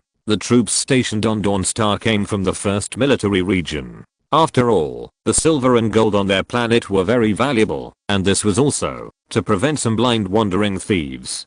But what most people in the Federation headquarters didn't know was that the military region that was really friendly with Dawnstar was actually the 8th military region. Captain Meng, Team 1 has found a total of 173 missing children. Team 2 has found a total of 115 missing children, and Team 3. Children with aggressive tendencies have been temporarily detained, and the rest of the children have been sent to the starship according to Deputy Captain Tang's instructions. They are now being checked and registered by medical soldiers and logistics soldiers. Meng Changbing listened to the scouts' report calmly, and then said, "Okay, Teams 4 and 5 will continue to clear out the remnants of the base, and the children found by Teams 1 to 3 must be checked and registered one by one. Let them first compare the missing information provided by Kyojiwen. After all, no information about children left in the base has been found yet." After she finished speaking very quickly, the scout immediately retreated to convey the order. Seeing this, Kyoshi, who was standing aside, instantly had a light in her eyes. Meng Changbing stood straight, and her aura was no less than those male soldiers, and her resolute eyes showed that she had experienced countless battles. She had always wanted to be such a calm and composed female soldier, but unfortunately she was too young to do so. However, when facing her, the other party showed a hint of kindness and tenderness. "Is this the cousin you mentioned? She is indeed much better than the one in your family." Meng Changbing half squatted down and waved at her. Seeing this, Kyo Juan said with a happy smile, "Don't mention those people in my family. Let's take a look at my baby Shishi." She and Meng Changbing have been good friends since they were in the military academy, but they were assigned to different places when they graduated and were assigned to military regions. Fortunately, with the help of the other party and her military merits, she applied to the 8th military region as soon as she found an opportunity. "Hello, Sister Meng." Kyo Shishi immediately showed a sweet smile. She had just learned the general situation from Kyo Juan, so her favorability towards Meng Changbing increased directly. Because Kyo Juan was transferred from another military region, her military rank and position were lower than Meng Changbing's. In addition, her interpersonal relationship in the 8th military region had not been established, so it was still difficult to hand in the intelligence and convince the higher-ups.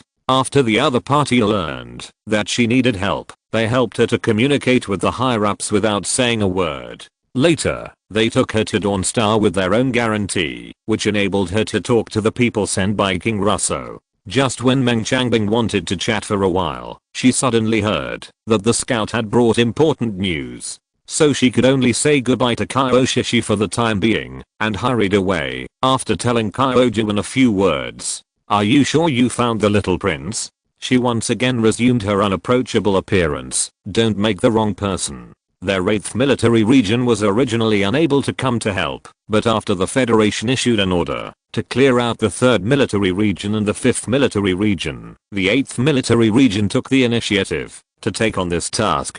On the one hand, it was because the clearing out required that all military districts send out people, and on the other hand, King Russo of Dawnstar gave the 8th military district a message. He said that his missing little son was most likely on Brickstar, and he hoped that the 8th military district would rescue him for the sake of the friendship between the two sides. As we all know, Brickstar is the backup base of the 3rd military district and the 5th military district.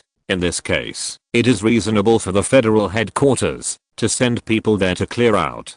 King Russo not only asked for help from the 8th military district, but also sent a starship with Zhuang Ming and others. Because he really wanted to find the missing little prince, he would not give up any opportunity to find him. As the commander of this operation, Meng Changbing was naturally very clear about the internal reasons. Therefore, she gave orders to the soldiers on the way here, asking them to find the little prince on Brickstar. Batches of missing children were found, but there was still no sign of the little prince. Meng Changbing thought that the other party was either not here or had encountered some accident, but he didn't expect to find him. After waiting for such a while, she hurried over following the scout who came to report and saw a blond boy with green eyes standing not far away, and next to him there was a red-haired and brown-eyed boy of the same age. But both the former and the latter looked wary and seemed not to trust the soldiers sent to rescue them. Seeing this, Meng Changbing whispered a few words first, and then walked forward alone. "Hello, both of you. I'm specially sent by the 8th military region to carry out the clearing operation. Here are my military badges, military emblems, and identity cards." She handed these things over as she spoke, using them to gain the trust of the two teenagers. However, number 8 only glanced at them from a distance, and then pulled number 6 to say a few words very quickly, and then he did not resist anymore. Meng Changbing also took back the things in her hand, and while pinning them again, she said, "I guess you are Luoyi Russo? We came here to find you." Luoyi Russo? Number 8 read the name in a daze. He lost more memories than other seedlings. Stephanie and others could at least remember their names, but he only knew his number, since he woke up and couldn't remember his previous name at all. Today's first update has been delivered on time, please check it out. Little Angels 030. Oh my god. I just finished my homework and realized that I didn't set a scheduled delivery. Cack. Chapter 637 The parents are here for. Meng Changbing saw his dazed look and knew that he must have lost some of his memory. So she didn't say anything more and took the two of them to the starship sent by Dawnstar. Fortunately, she had learned from Kyoshi before that these missing children all had memory loss, and how to regain their memories depends on them, so she planned to let King Russo come forward to solve this problem. After all, this is his biological son, not a son. Besides, she only knew the name and appearance of the little prince, and these could not help him regain his memory. Therefore, Meng Changbing led everyone with confidence and walked directly to the starship sent by Dawnstar.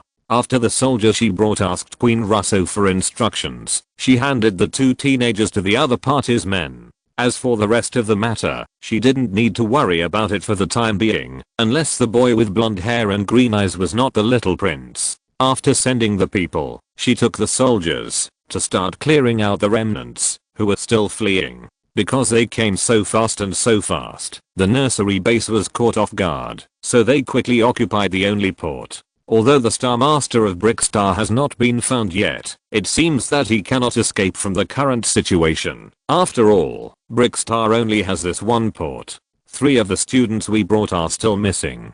Please look for them more during the cleanup. Teacher Yun was looking at the female soldier standing in front of him with mixed feelings. He didn't expect that the 8th Military Region would come to support the Imperial Capital Military Academy when it was in trouble. Although the 8th Military Region is not like the 3rd Military Region and the 5th Military Region, the former is also famous for being extremely difficult to get along with among the 13 military regions. Okay, send the names and appearance characteristics of the 3 students to me, and I will let the soldiers in charge of taking in the missing children check it out first. Maybe they are mixed in with the missing children. Tang Qianling commanded the soldiers to clean up the battlefield while patiently asking about the situation of the missing students. After all, the 8th Military District received an order from the Federation headquarters this time, so no matter how ordinary they usually get along with the 1st Military District, they have to help the other side find the missing students. Hearing this, Teacher Yun was relieved a little. Okay, I will retrieve their information now. He would not be so anxious if other students were missing, but now there are students missing besides his nephew, Fei Junren from the Fei family, and Ming Yu from the Ming family. No matter which one is missing, he cannot bear the punishment. The most important thing is that, because the Federation has made the evidence of the crimes of the 3rd and 5th military districts public, the outside world is paying special attention to the situation of the seedling base and the research institute. The Ming family naturally heard about the situation at the seedling base. According to the soldiers of the 8th military district, the Ming family has sent a spaceship to come to Brickstar to pick up their young master. If the Ming family knew that he accidentally lost Ming Yu, I'm afraid that he will be punished by Ming Wanrao when he returns to the Imperial Capital Star. Alas, it's all my fault for not taking good care of her. The more Teacher Yun thought about it, the more frustrated he felt.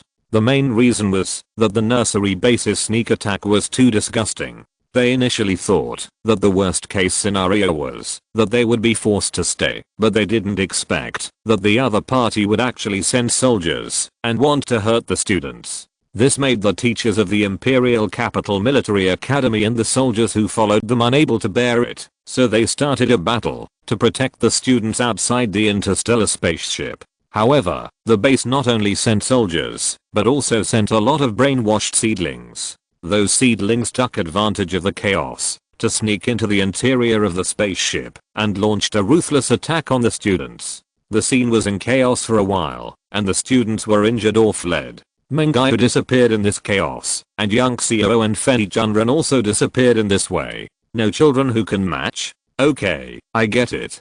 Tang Qianling couldn't help but sigh and comforted Teacher Yun. Don't be too nervous. This port is so small, and we will definitely find the 3 of them. After all, there is only one entrance and exit port on Brickstar, and the 3 teenagers were lost in the chaos. Even if they can't be found for a while, they can't run too far unless they were taken away by the people in the base maliciously. Facts have proved that when people go to extremes, they are prone to evil thoughts. It is unknown where Liang Yi, the Star Lord of Brickstar, got the news from. He actually ordered people to take away Yang Xiao and Ming Jiu, the 2 unlucky guys, in the chaos. As for Fei Junren, he hid in a pile of rocks and was later found by the soldiers passing by.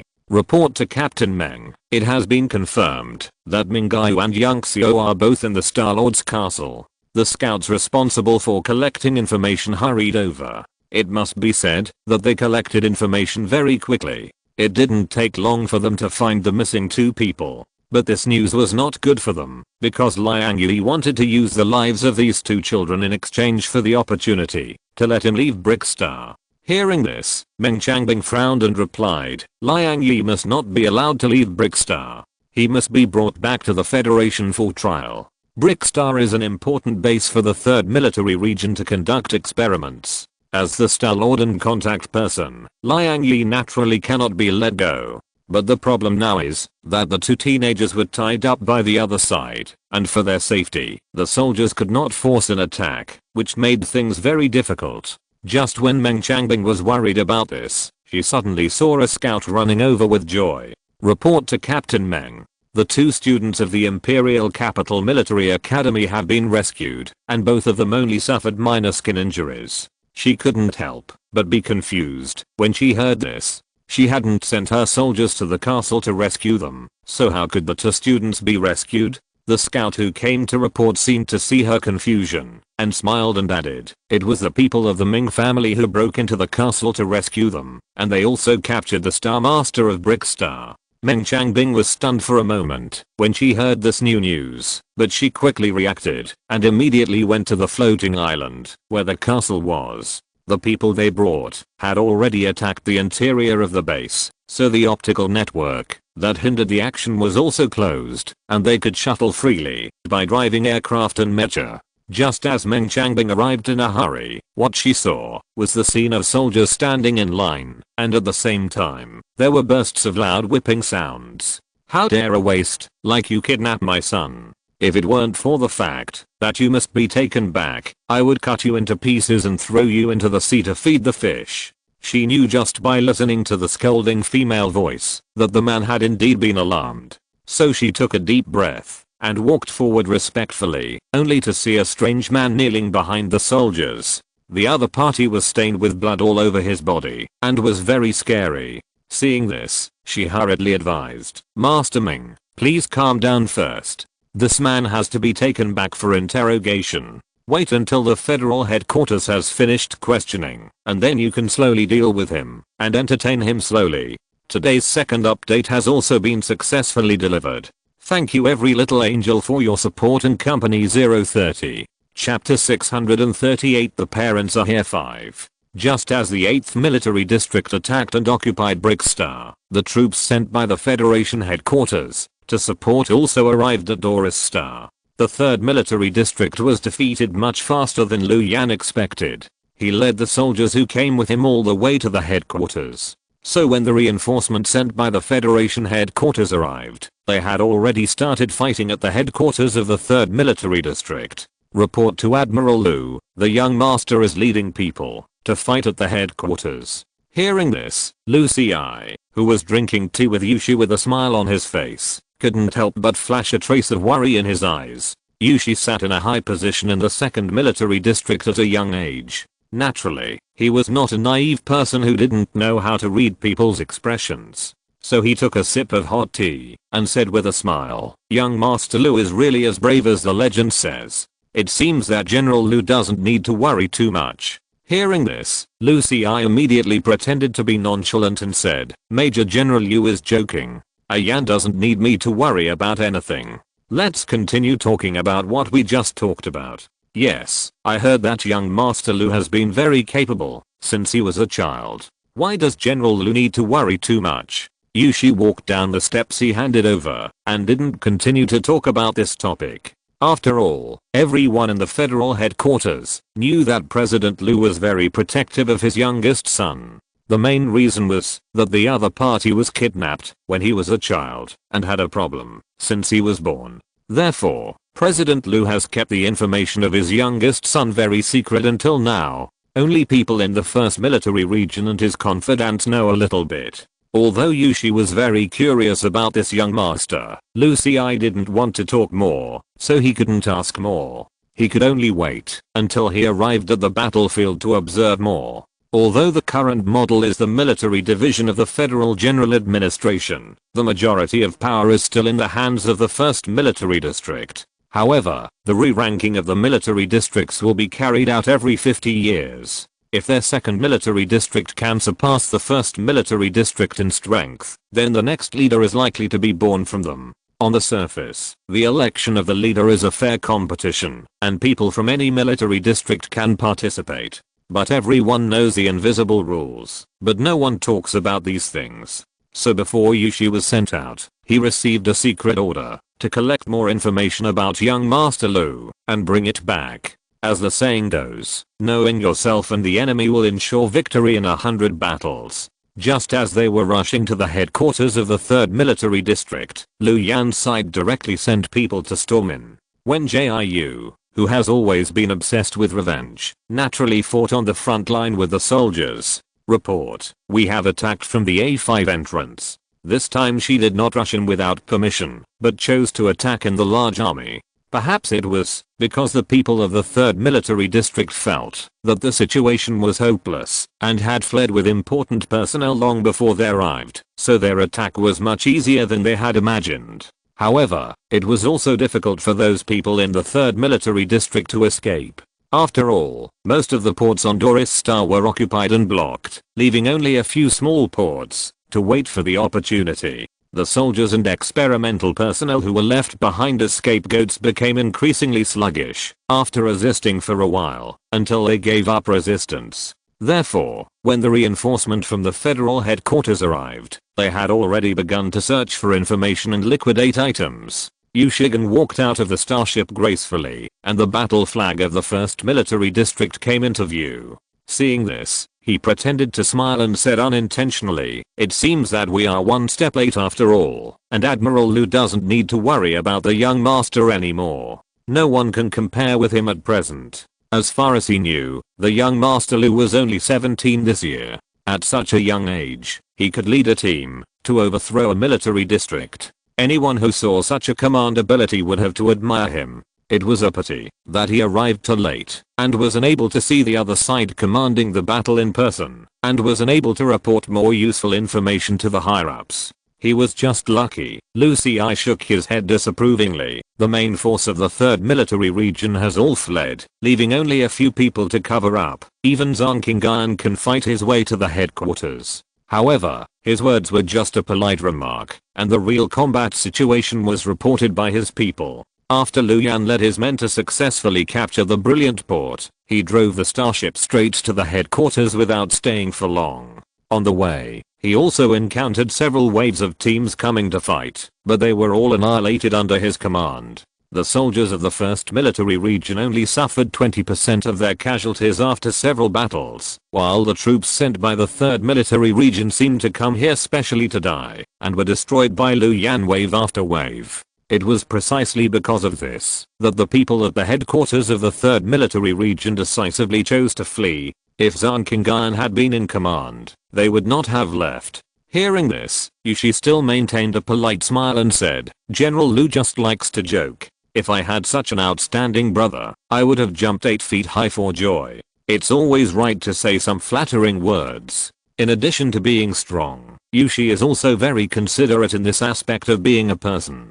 So he changed the topic at the right time and continued to ask, "I heard that this time a fierce general appeared, single-handedly rushed into the rear of the enemy, and even captured the commander of the opposite side alive. I don't know if I have the honor to meet him." Although all the intelligence of Master Lu was intercepted by the 1st military region, the people they planted still obtained some information about the battle situation. Among them, the one who interested him most was the little girl. It is said that she drove the mecha alone and rushed into the rear of the enemy and killed and injured the 2 commanders of the opposite side. Moreover, she performed very well in the subsequent operations. The opponent could find opportunities to sneak attack the enemy every time and intercepted the personnel of the research institute who tried to escape. The key is that when she did these things, she did it alone, without cooperating with other soldiers at all, which is enough to prove how strong her combat ability is. But what made him most happy among these information was that this little girl was just a reserve military student. That is to say, she does not work for any military region, and she has such courage and ability at such a young age. Her future prospects can be said to be immeasurable. It is difficult to find a commander who can be compared with Master Lu, but it is also difficult to find a soldier with excellent combat ability, especially this kind of naturally strong and courageous person, which is completely a rare existence. So Yushi is particularly moved now, and he can't wait to take her back to the second military region. However, after listening to his words, Lu Xi showed a hint of coldness on his face and said, "What a fierce general, she is just a half-finished experimental product. There are many people like her in the base." This is the third update today. Thank you all for your support again. 030. Chapter 639, Ending 1. On the way here, Lu Xi not only received the battle report sent back by Lu Yan, but also specially ordered people to investigate the little girl that the other party brought back. At first glance, there seemed to be nothing wrong with the information. It was just a story of being adopted and going to college. But after reading it 2 or 3 times, he always felt that there was something unreasonable. It was just that the planet where the other party lived before was really not ranked high. The first military region would not send spies to such a low-level planet at all, so he could only wait for his confidant to verify it and come back. "General Lu, you are joking. Let's go and see the situation quickly." Even a man as eloquent as Yushi felt that he had nothing to say at this moment, so he simply kept silent and stopped talking. Anyway, he didn't think he could chat with the other party. He just did what he should do. The two of them took the accompanying soldiers to change to a convenient and fast aircraft, and then moved forward according to the location sent back by the advance team of the 1st Military Region. As soon as they arrived at the place where the prisoners of war gathered, they saw Wen Jiu dragging Lu Yan around. But it can't be said that they were wandering around. The two seemed to be collecting. "Do you think I'm very fast at collecting weapons? Come, I'll teach you," Wen Jiu said as she grabbed a prisoner and began to search him. However, Lu Yan, who was squatting next to her, said calmly, "You are wrong. The weapons to be collected should be placed here. And you didn't take off the positioning brooch on his chest. Remember to take off the spare dagger on his leg in time." Wen Jiu was more and more embarrassed to hear this. She didn't expect Lu Yan to be so skilled. Do all military school students learn how to collect weapons? She learned these after being tied to the base, but she didn't have many opportunities to practice them. So she pretended that she was not embarrassed at all and asked, "Do you usually learn these things in the Imperial Capital Military School? I remember that this seems to be learned after entering the military district." Hearing this, Lu Yan nodded and replied, "You have to learn it. After graduating from the military school, the students will work in the military district, so these basics will naturally be laid in advance." The two continued to collect weapons while chatting, and Lu Yan would occasionally give Wen Jiu popular science, what things have what functions and what they are used for. Such a harmonious scene made Yushi, who wanted to say hello, stop his steps. After all, he was a person who was very good at observing people's expressions and knew the current situation. He had long noticed the low pressure on Lu Xi. Although he didn't understand why the other party was suddenly unhappy, he knew that it must be related to young Master Lu and the little girl. So he should be patient and not touch this bad luck. Go and bring the young master here. He will be a commander in the future. How can he collect spoils? Facts have proved that Yushi was right. Lu Xi was indeed angry because of the scene in front of him. You know, when he and Lu Yan were alone, the other party would not talk to him so much, let alone take the initiative to help him answer his questions. And Lu Yan has always been regarded as the next commander-in-chief of the 1st Military Region. How could he be mixed in the gathering place of prisoners of war to collect spoils? Besides, these things have always been done by logistics soldiers, and it is not the commander's turn to do it personally. Even the armed mecha soldiers don't have to do such things. After the words fell, the men who followed him immediately stepped forward. "I didn't expect that a brooch could be used for communication, and it's so convenient to have such a small one." Wen Jiu pretended not to notice the sight behind her, still fiddling with the butterfly-shaped brooch in her hand. On the one hand, she didn't want to communicate too much with the person behind her. After all, she had learned to perceive with mental power now, and could sense that the other party's attitude seemed unfriendly. On the other hand, she was really interested in the brooch in her hand. If the 3047 Academy could distribute such things to students, so many freshmen would not have died in the Dianyi forest. Although the Academy distributed positioning rescue bracelets to them at that time, the bracelets were poorly made and easily failed. She felt a little uncomfortable every time she thought of the Dianyi forest. After all, more than half of her classmates were killed. Hearing this, Lu Yan still said in a gentle tone, "In fact, this kind of brooch is not very practical. It is easy to be snatched by the enemy during combat, so the First Army." Before he finished speaking, he was interrupted by the person behind him. "Young master, General Lu invites you to come over." However, the other party's words did not affect him, but made his tone a little colder.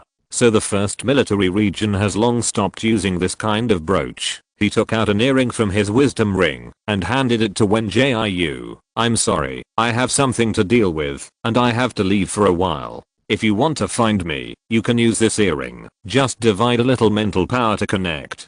He handed the thing without any cover, and even the volume of his voice was the same as usual. It was clearly a warning to Lucy and others not to take advantage of his absence to attack Wen Jiu. Seeing this, Lucy's resentment deepened a little. He did think about finding an opportunity to get rid of Wen Jiu, because the other party was just an ant in his eyes, so he didn't take this kind of ant seriously. But Lu Yan was so obviously protecting Wen Jiu, he had to think about this idea again, so as not to let the other party fall out with him for a little girl. After all, the two of them were on the verge of falling out. Thinking of this, he glanced at Wen Jiu, who was still squatting on the ground. The other party was petite and looked very playful and cute, and it was impossible to tell that he was someone who could capture the commander alive. Lucy's ability to become a general was not entirely due to his family background. He knew that many people's strength was often inconsistent with their appearance, so he did not doubt the authenticity of those battle reports. Forget it, Wen Jiu was still just a kid anyway, and he was not worried that he could cause any trouble. So after Lu Yan came over, he did not ask any more questions, and just took him away from the gathering place of prisoners of war. As soon as they left, Wen Jiu wanted to take the opportunity to stroll around. Although the headquarters and research institute of the 3rd Military Region were captured, she still wanted to go to the research institute to investigate the situation in person. Maybe she could find some useful clues. Moreover, she got a lot of words out of Yi Shanla's mouth, and this information was still waiting for her to verify. Thinking of this, she stood up, dusted herself off, and planned to sneak into the ranks of the logistics soldiers and enter the research institute. However, Wen Jiu had just turned around when he saw a sunny man with a friendly smile coming over. The other party asked enthusiastically, "I guess you are the little warrior who overturned the glorious port. I heard a lot of battle reports about you on the way here. Today's first update has been successfully delivered. Please check it, little angels." 0:30. This time I remembered to set the scheduled delivery, so it won't be late again. CAC. Chapter 640 begins 2 and 2. To say that she overturned it is actually accurate. If Wen Jiu had not penetrated deep into the enemy and captured the opposing commander alive, Lu Yan would have had to spend some more time to capture the port. And before Lu Yan brought people to support, she had already caused chaos in the brilliant port. It was precisely because of this that the starships of the 1st Military District were able to quickly connect to the star track that had not yet been closed. In short, if Wen Jiu had not dared to break into the brilliant port alone, it would have been difficult for them to wipe out the 3rd Military District. On the one hand, there is no space jump point to Doris Star, and on the other hand, there is no sufficient reason to come to clear it out. The federal headquarters is originally composed of 13 military districts. It is definitely not to send people to clear out any military district that you want to clear out. Everyone still has to abide by federal laws and secular morality. Lu Yan previously led people to Brick Star with the purpose of collecting intelligence. The 1st Military District originally wanted to lead other military districts to attack the 3rd Military District after sufficient evidence, but did not expect that this plan was forced to be brought forward. but it doesn't matter if it's early, as long as they are right, and they can just catch the 3rd military region and the 5th military region off guard. But Wen Jiu, who is still thinking about the research institute, hasn't thought about this level. After all, she doesn't know that the 1st military region has already made this little calculation. So when she heard Yushi's words, she had only one thought in her mind. That is, why is this person talking in a sarcastic tone? So she just smiled to show politeness, and then walked around the other person. She still has to find the location of the logistics soldiers' barracks, and she doesn't want to waste time here anymore. Seeing this, Yushi hurriedly followed with his men. He was like a piece of sticky candy that couldn't be shaken off. He kept following Wen Jiu and chatting, trying to get closer in this way. To be honest with you, I have read a little bit of your information before. It is not easy for a dual-powered person to upgrade. You have reached level 5 at such a young age. Your future prospects are immeasurable. And you are from a low-level planet. Your ability is the strongest and most powerful I have ever seen. If you can be trained well, it will not be a problem to be promoted to the military district in the future. Hey, do you want me to help you contact your family and friends? It is not a good idea for you to hang out with the 1st military district. They will go back to the Imperial Capital Star after they finish their work. I can send a spaceship to take you home. Yushi kept finding topics to talk about all the way, not caring that Wen Jiu ignored him at all. He was like a social cow who would never be embarrassed.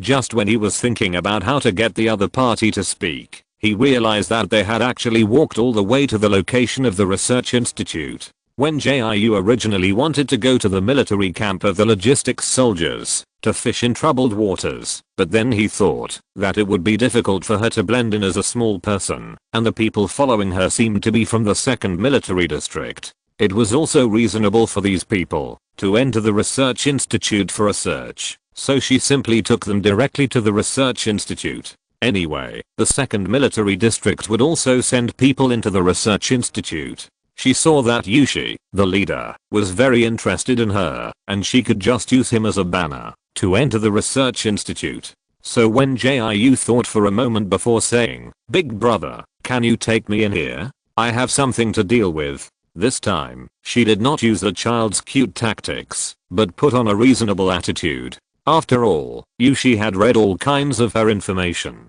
Although she didn't know how much he had read, it was somewhat unreasonable to act cute and innocent in this situation. So she simply told her purpose, but she didn't say it so specifically. Yushi and her only met once, so there was no need to explain some things so thoroughly. Oh, yes, of course. Seeing that she was finally willing to talk, the other party quickly ordered someone to communicate and let them go. Now the soldiers guarding the research institute are all from the 1st military district. Fortunately, Lucy I had greeted these soldiers in advance, and they from the 2nd military district naturally had to participate in the search. So soon Yushi took Wen Jiu into the research institute. The research institute of the 3rd military region has been conducting experiments. I heard that in addition to human experiments, they are also doing biochemistry, so we must wear protective clothing before entering. Yushi was still a little confused about Wen Jiu's temper, so he took the initiative to explain while putting on protective clothing. After all, this is a person who dares to go to the 3rd military region alone, so he thinks that the other party's temper will not be too good. However, Wen Jiu's performance was a little beyond his expectations. After putting on the protective clothing honestly, the other party did not run around and stood there very obediently waiting for his arrangement. Well, let's go. Yushi felt like he was taking care of a child. Didn't you say that you had something to deal with? Do you need me to send someone to help? He walked in front with Wen Jiu, and the soldiers behind him followed quietly without saying anything. Hearing this, the other party thought for a moment before saying, "It's just a small matter, and I don't need the help of my big brother." Although Wen Jiu no longer deliberately pretended to be naive, Yushi didn't come into contact with children on weekdays, so the other party thought she was quite cute like this. Okay, then do you want to go shopping by yourself, or should I accompany you? After all, Yushi came to approach Wen Jiu with a purpose. In addition to the softness in his heart, he also tried his best to attract more favor from the other party. Such a good talent can no longer be poached by the 1st Military Region. He was particularly shocked when he saw young Master Lu just now. The other party had a very dangerous aura before he reached adulthood. It's a pity that he happened to be the son of Lu, the leader. They couldn't poach this person, even if they were short of people. But Wen Jiu was different. She was just a resident of a low-level planet, and she didn't have any identity or background. Yushi felt that, as long as he used his hoe well, he would definitely be able to poach the other party to the 2nd Military Region. He was very experienced in brushing favorability. Many talents in the 2nd Military Region were poached by him. This was also the reason why the higher-ups sent him here, but he didn't know about Wen Jiu's existence at the beginning. At first, he learned about the human experiment in the 3rd Military Region, and the higher-ups wanted to take the opportunity to poach a few children to train. Their training is not the same as that of the 3rd Military District. The latter is to forcibly abduct people to their own bases for training. Their 2nd Military District would not bother to do such a dirty thing. Just when Yushi suddenly began to think divergently, Wen Jiu smiled and declined his offer to accompany him. "I'll just walk around by myself, so I don't need you to accompany me, big brother. But thank you for bringing me in." She came here to find useful information, and mainly to find information related to the original owner, so it's better not to be exposed. Anyway, the soldiers who came to occupy it first have cleaned up the research institute, and there is no possibility of an ambush by people from the 3rd Military District. Today's second update is also delivered on time. Thank you to every little angel for your support, and love 030. If you're listening to this novel on a channel other than Fanfic World, it means they downloaded and uploaded it without effort. We cordially invite you to visit our channel, Mundo Fanfic Novelos. There you'll find the original version of this story, and you can explore many other novels of various genres. We're waiting for you to immerse yourself in a world of incredible novels. Chapter 641, Ending 3. In this case, Yushi couldn't say anything more. Moreover, he knew that Wen Jiu was a half-finished experiment and was almost sent to the Institute for Experiments, so it was normal for the other party to come here to learn more. But since he was here, he couldn't return empty-handed, so he arranged for 2 people to follow Wen Jiu from a distance. After all, he had to bring back some intelligence. If they needed to avoid him, the other party could just ask directly. However, he didn't tell the real purpose, just said that he was worried that there would be remnants of evil here to attack, and asked the 2 people to protect Wen Jiu's safety. After all, the other party was still a child who had not yet reached adulthood. After thinking about it, he agreed to his proposal and didn't ask any more questions, which made him quite happy. Because Yushi had previously worried that Wen Jiu's mind was too mature, and this maturity meant that it was not easy to be tricked, so that no matter how hard he swung his hoe, he couldn't dig anyone. So after the other party agreed to his proposal, he immediately felt a sense of relief. "Then I'll take people to have a casual stroll first. Goodbye, Captain Yu."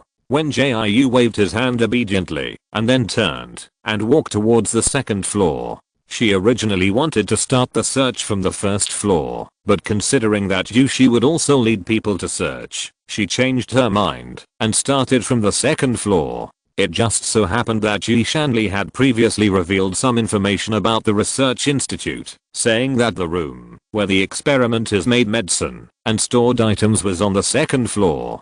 So Wen Jiu walked up to the 2nd floor slowly and pretended to stroll around casually, which made the 2 people following her a little confused for a while. Although Yi Shanli had become an accomplice to the tiger, the information he spit out was still somewhat useful. The pharmaceutical laboratory and the warehouse for storing items were indeed on the 2nd floor, but a few of them were temporarily locked by the soldiers of the 1st Military Region. It was said that there were dangerous items in these rooms. So Wen Jiu entered the unlocked room first to check, and the 2 people following her just stood outside quietly waiting. Although she knew that they had the means to investigate, even if they didn't come in, at least the superficial effort still made her very satisfied. While recalling the experience told by Yi Shanli, she slowly explored this pharmaceutical room.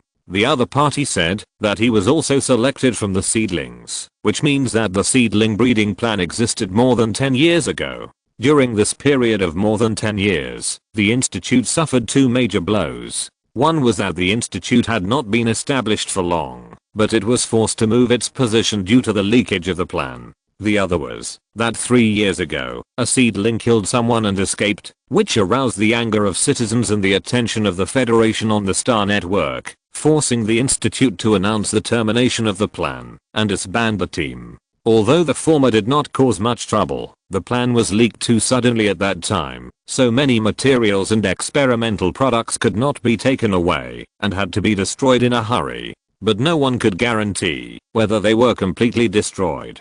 After all, everyone was in danger at that time and wanted to leave quickly. Yi Shanli was already a plant that had been experimented on at that time, and he also received the baptism of the true god and lost his memory, so he could only evacuate with the experimenter in charge of him. He remembered that in addition to the seedlings like him who rose up, there was also a group of children who came from nowhere who were also doing experiments. But most of the children who had done experiments were destroyed because the person in charge of the plan said that they were all failures. It seems that the side effects of the experiments on children are very serious, and many children did not survive after the experiments, so after the institute was re-established, no children too young were found. The current seedling plan has been improved step by step since then, in order to screen out experimental subjects with suitable constitutions and easy to control. Wen Jiu searched for a long time while recalling, but could not find any valuable information.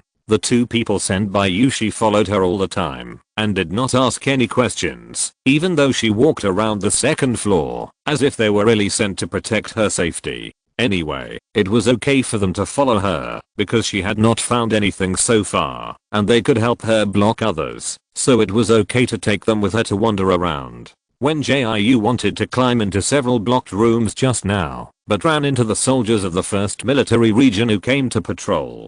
Fortunately, these two people followed her and helped her explain before she escaped. But since they found out that she wanted to break into the blocked room, she didn't need to hide anything anymore, so she simply called them to help her inform the outside. Fortunately, the room Wen Jiu wanted to go to was not a dangerous place. There were just some suspected dangerous items that should not be touched. So after the two people sent by Yushi reported quietly, they stood quietly outside the door and acted as door guards. Seeing this, she carefully climbed in through the window. There was nothing different about this pharmaceutical room, except that there were more boxes stacked than in other rooms. After a quick glance, she locked her target inside, which was the room used to make medicine. The pharmaceutical room is actually a very general large room. The outside is generally used for rest and placing items, and the inside is the room that is actually used to make medicines. Everyone needs to disinfect and change into special clothes before entering, but now there is no need to follow such rules. After all, once the experimenters leave, this place is equivalent to being abandoned. So Wen Jiu did not follow the rules stubbornly. After finding the place, he pushed the door and walked in. Judging from the messy instruments on the table and the scraps of paper scattered on the ground, these experimenters were very urgent when they evacuated and did not have time to completely destroy these things. Although she knew that the really important things would definitely not be here, she still squatted down and slowly picked up the scraps of paper on the ground with the mentality that she might find useful information.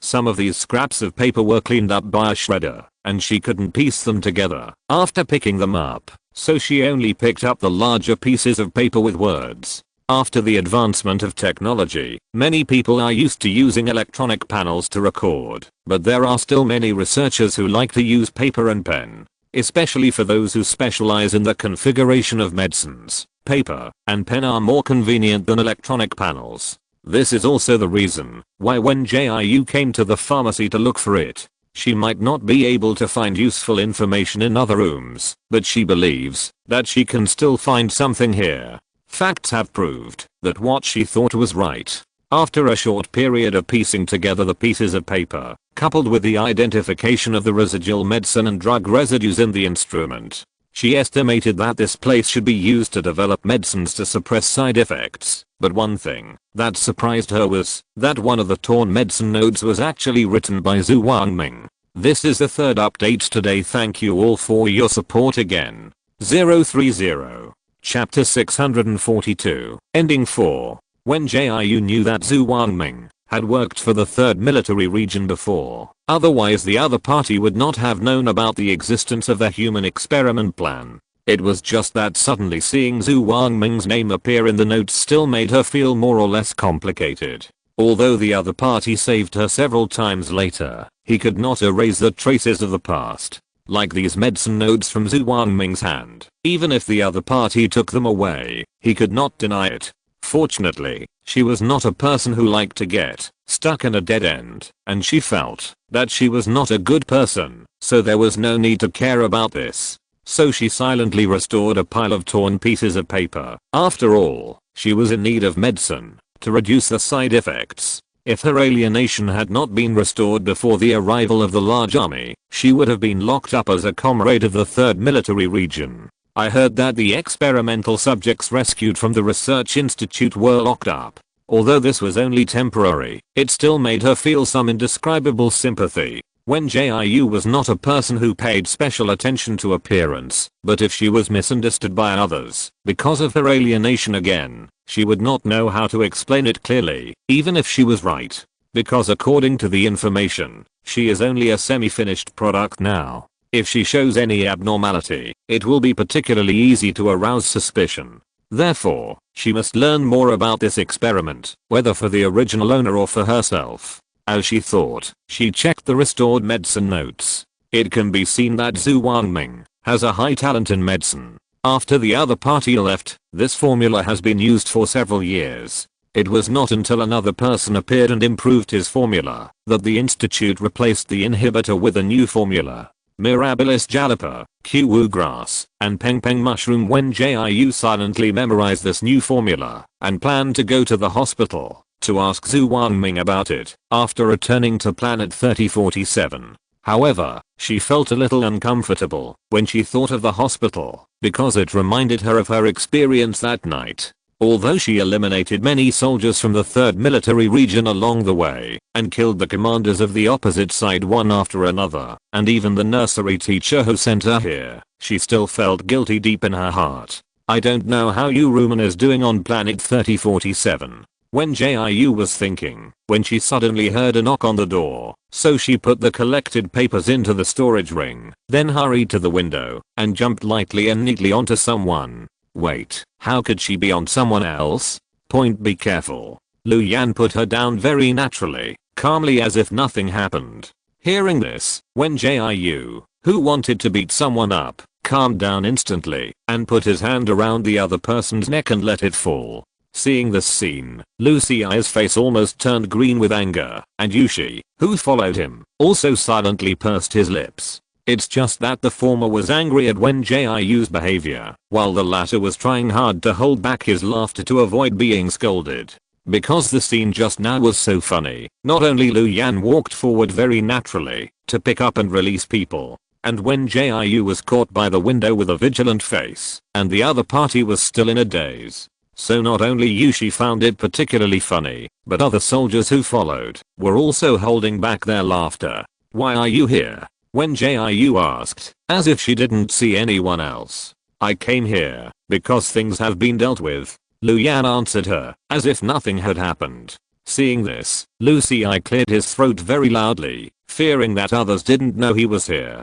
Fortunately, Yushi was very good at easing embarrassment, and he took the initiative to walk up to Wen Jiu and ask him. After learning that the other party came to this room to find the formula, he didn't ask any more questions because he was just pretending to be here for outsiders. Lu Xi originally wanted to find a reason to punish Wen Jiu, but Yushi had passed a clear path before bringing the other party in, and the room he broke into was not very important, so he just snorted and walked away with his men. Seeing this, Yushi smiled and said to Wen Jiu, Admiral Lu and young master contacted me as soon as they were done, saying that they wanted to take you to interrogate the people in the research institute. Although he didn't know, while Lucy I wanted to take Wen Jiu with him, he also knew that there were some things that shouldn't be asked, so after informing the two people who followed him, he took Lucy I and others to the second floor. Who knew that he would happen to encounter Wen Jiu climbing over the wall and was picked up by young Master Lu. Fortunately, the 1st Military Region didn't mean to care. They took me for interrogation. Wen Jiu was a little confused for a while. Are they going to interrogate me? After all, this raid was caused by her, and it was reasonable to capture her for interrogation. But the problem was that she couldn't get over it. Lu Yan knew that Wen Jiu had thought about it wrong when he saw her reaction, but unfortunately he was not good at coaxing children or girls. So he thought for a long time and only managed to say, "It's okay if you don't want to go. I can tell you the information that can be revealed." After saying that, Yushi, who had been waiting for the opportunity, immediately continued, "If you don't want to go, you can search for a while longer. I can also arrange some people to help you find it."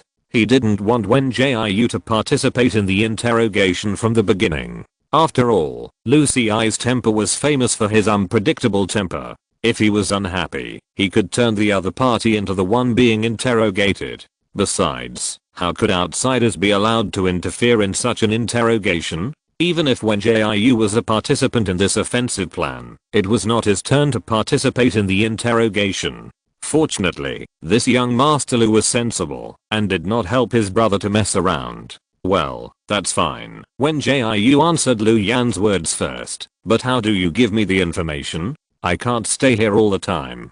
Although she wanted to go with him to learn more information, she knew very well that her identity was not suitable, so it was better for her to stay. Moreover, on the way to the research institute, she heard the soldiers chatting, saying that the 8th Military Region had sent people to capture the backup base, Brickstar. In this case, she must leave and return to planet 3047 early, so as not to leave her alone after everyone else has gone back, which will make you room and worry about her. Interrogating prisoners of war takes a long time, and the number of people to be interrogated this time should be particularly large. She can't always stay on Doris Star waiting, and it is impossible for her to go back to the Imperial Capital Star with Lu Yan. Before Lu Yan could answer, Yushi next to him answered, "Little girl, in fact, our 2nd Military Region Research Institute is also very good.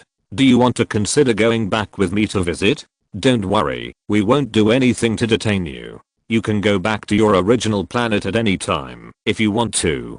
Today's first update has been successfully delivered. Thank you little angels for your support and love. 030.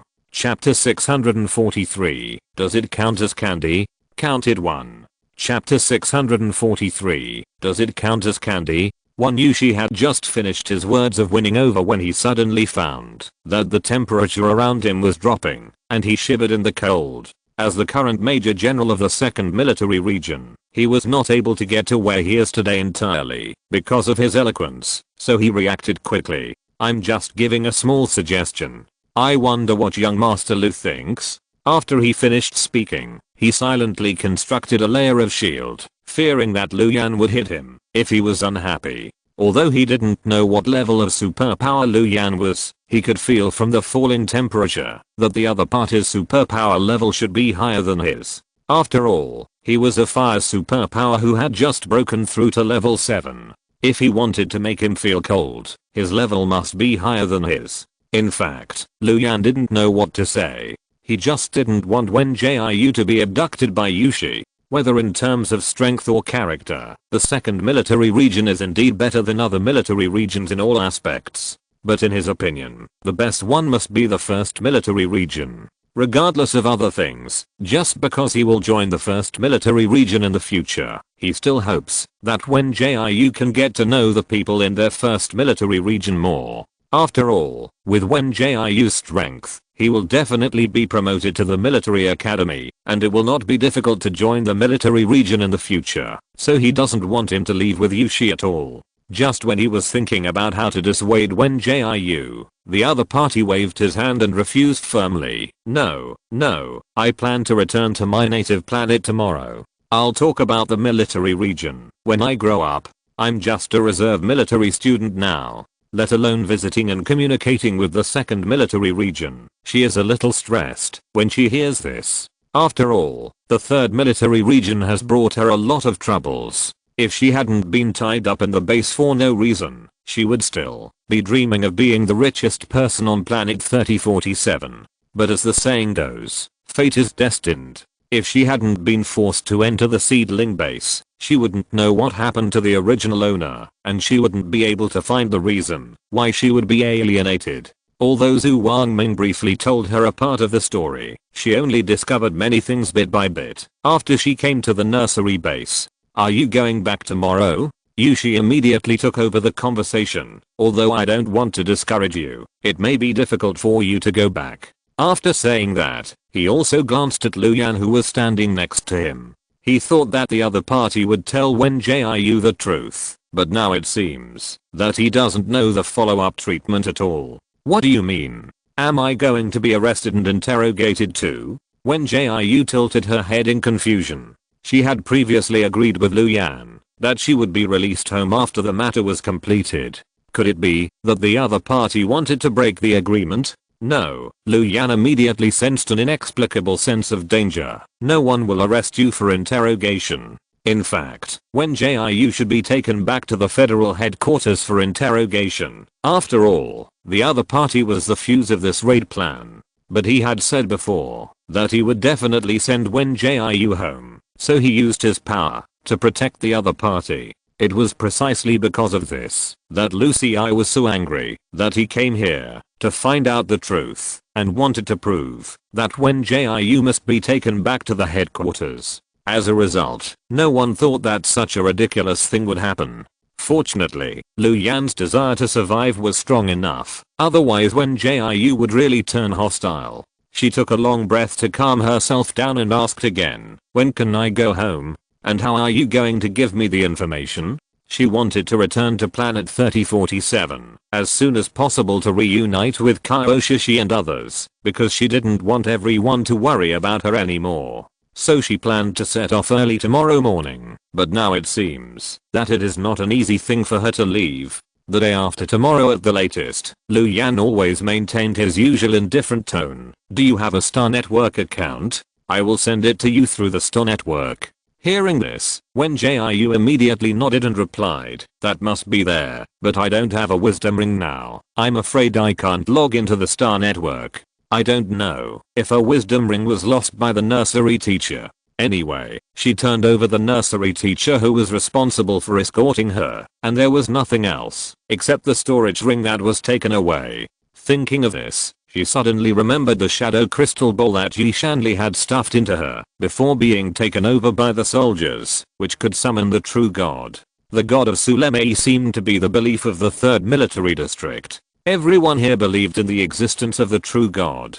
It was just a belief on the surface, but it was actually a win-win relationship. The god of Sulemei used his own abilities to help them brainwash people, and they were responsible for helping each other find broken souls and godheads. It seems that the 3rd military district is quite ambitious. They dare to worship this evil god of unknown origin, and they are not afraid of backlash. Just when Wen Jiu was lost in thought, Lu Yan suddenly took out a wisdom ring, pulled her hand over, and put it on quickly. Seeing this, Yushi felt like he had run into a ghost. But he quickly came back to his senses, and coughed twice to remind him.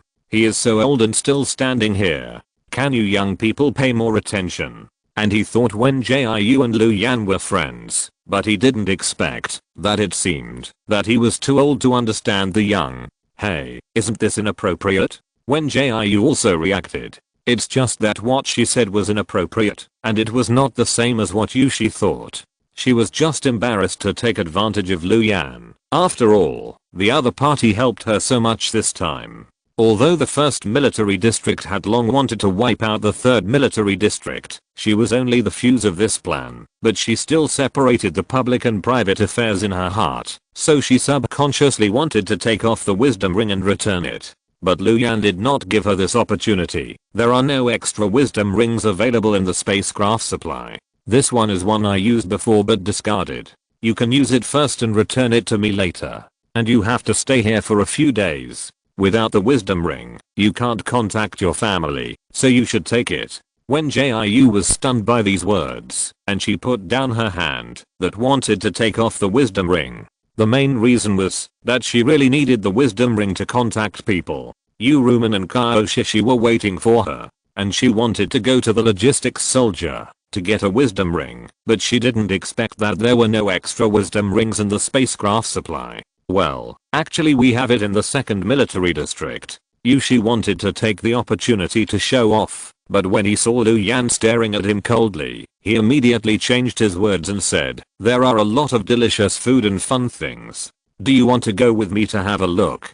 Hearing this, Wen Jiu realized that she hadn't eaten anything that day, so she thought about going to the starship of the second military district to have a meal. But Lu Yan didn't give her a chance to agree at all. He grabbed her wrist and walked quickly towards the stairs. Today's second update has also been delivered. Please check it out. Little Angels 030 in a theater. Yang Iron. Really 0.0. Yushi. Huh. There is obviously a redundant Yang Iron equals dash equals. Yushi. What I want to say is that I'm redundant. Jiu. Chapter 644 Video Call 1. Miss Wen, this is your room. If you need anything, feel free to contact me. Okay, thank you. Wen Jiu closed the door and went into the bathroom to take a shower. She really couldn't stand the bloodstains on her body. These bloodstains could be tolerated during the battle, but after the battle, she just wanted to wash herself clean. I don't know how Lu Yan could stand her being so dirty. He didn't show any disgust at all, and even hugged her several times under such circumstances. Maybe this is what a commander should be like. Even if the subordinates are dirty, they have to try their best to endure. When she thought about it, she felt that everything made sense, such as Lu Yan giving her a tactical knife that looked valuable, and the other party giving her a discarded wisdom ring, so that she could contact her family. Sure enough, the commander is not something that ordinary people can be. Anyway, she can't be so considerate of others. When Jiu thought about it and washed herself clean, she picked up the bathrobe outside and wrapped it around her and then walked out swaggeringly. There was a plate and a bowl on the table, covered tightly with a metal cover. She walked over and opened the cover, only to find that it was filled with food. It looked pretty good, but she didn't know how it tasted. Wen Jiu was hungry after taking a shower, so she sat down to eat while fiddling with the wisdom ring.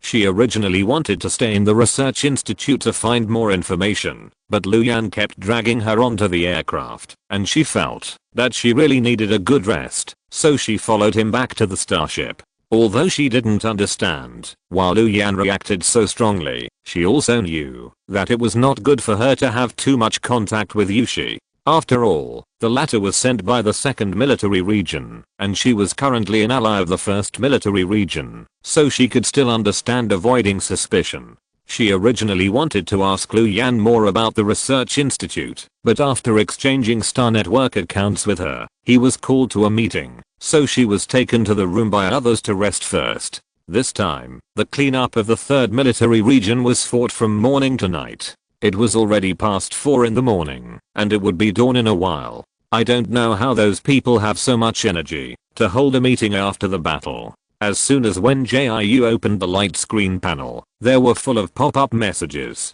It can be seen that many people were anxious during the time she disappeared. Zuzukayu, Wen Jiu. Where are you now? Yi Shuhan. Miss Wen, have you encountered any difficulties recently? Why can't I contact you? Bakalulu help. Sister Fake, don't disappear again. My career and my promotion all depend on you. AOC Pharmaceuticals Jiu. Are you with King Yu?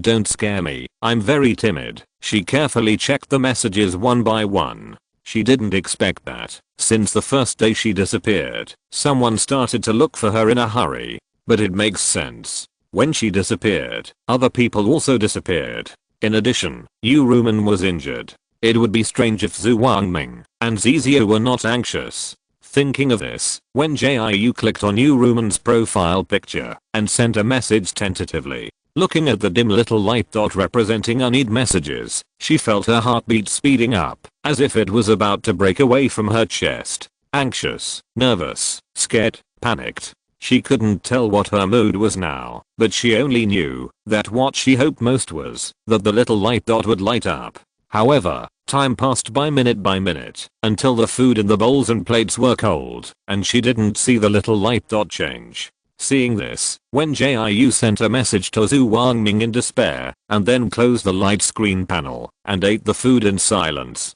It's not that she didn't want to reply to other people who were also looking for her, but mainly because her side was still unsettled, and she didn't know how to reply for a while. Like the fans of Baka urging for more and Lulu asking, even if she replied, she couldn't solve the problem. She couldn't just broadcast live on the starship of the 1st military region. If she really did that, I'm afraid that Admiral Lu would throw her out on the spot. It is said that there are still remnants of the 3rd military district hiding in other places, so the 1st and 2nd military districts are still clearing them out. Naturally, this military plan cannot be spread casually. It was good that Lu Yan could let her contact her family, and she was not the kind of person who would take advantage of others, so she did not want to cause too much trouble to the other party. Thinking of this, Wen Jiu quickly solved this precious midnight snack, and also cleaned the dishes, and placed them outside the door. Although it was just a simple fried veal steak and mashed potatoes, it was still good for her who had been hungry all day.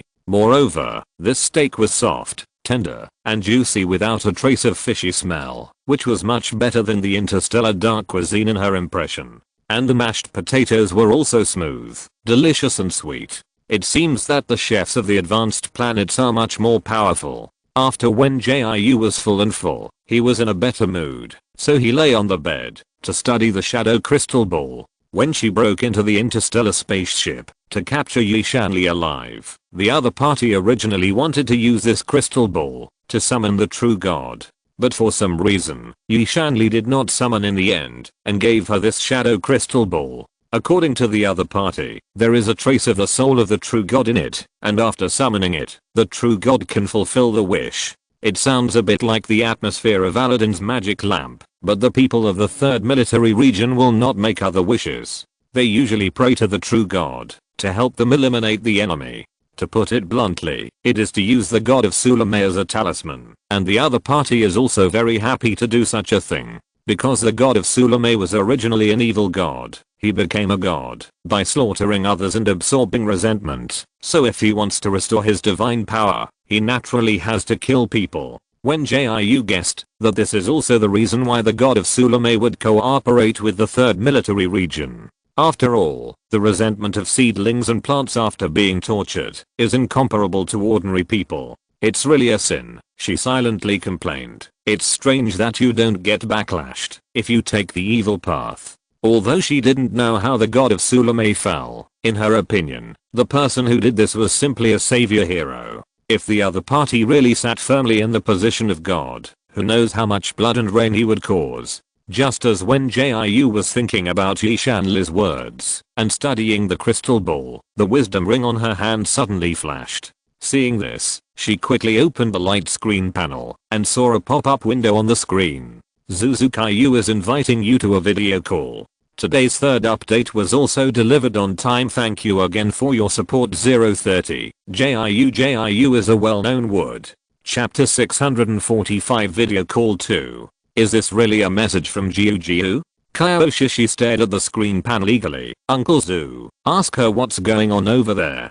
Because Kaiojuen was also responsible for the cleanup with other soldiers, she sent her to the starship, where Zhu Wangming was, hoping that he could help take care of her. She originally wanted to take Kaioshishi back to the starship of the 8th military region, but all the friends he knew were on another starship. It is well known that she really loves this cousin, otherwise she would not have traveled thousands of miles to find her. In this way, Kaioshishi boarded the starship at Dawnstar and talked and played with Zikingayu, who was also left behind by her family. Just when they wanted to find Stephanie, they saw Zhu Wangming walking over in a hurry. The other party said that he had received a message from Wen Jiu and was thinking about making a video call with them. Hurry up. I can't wait to see Jiuji. Zikingayu paused for a moment. There's a saying that goes, one day without seeing you feels like 3 years apart.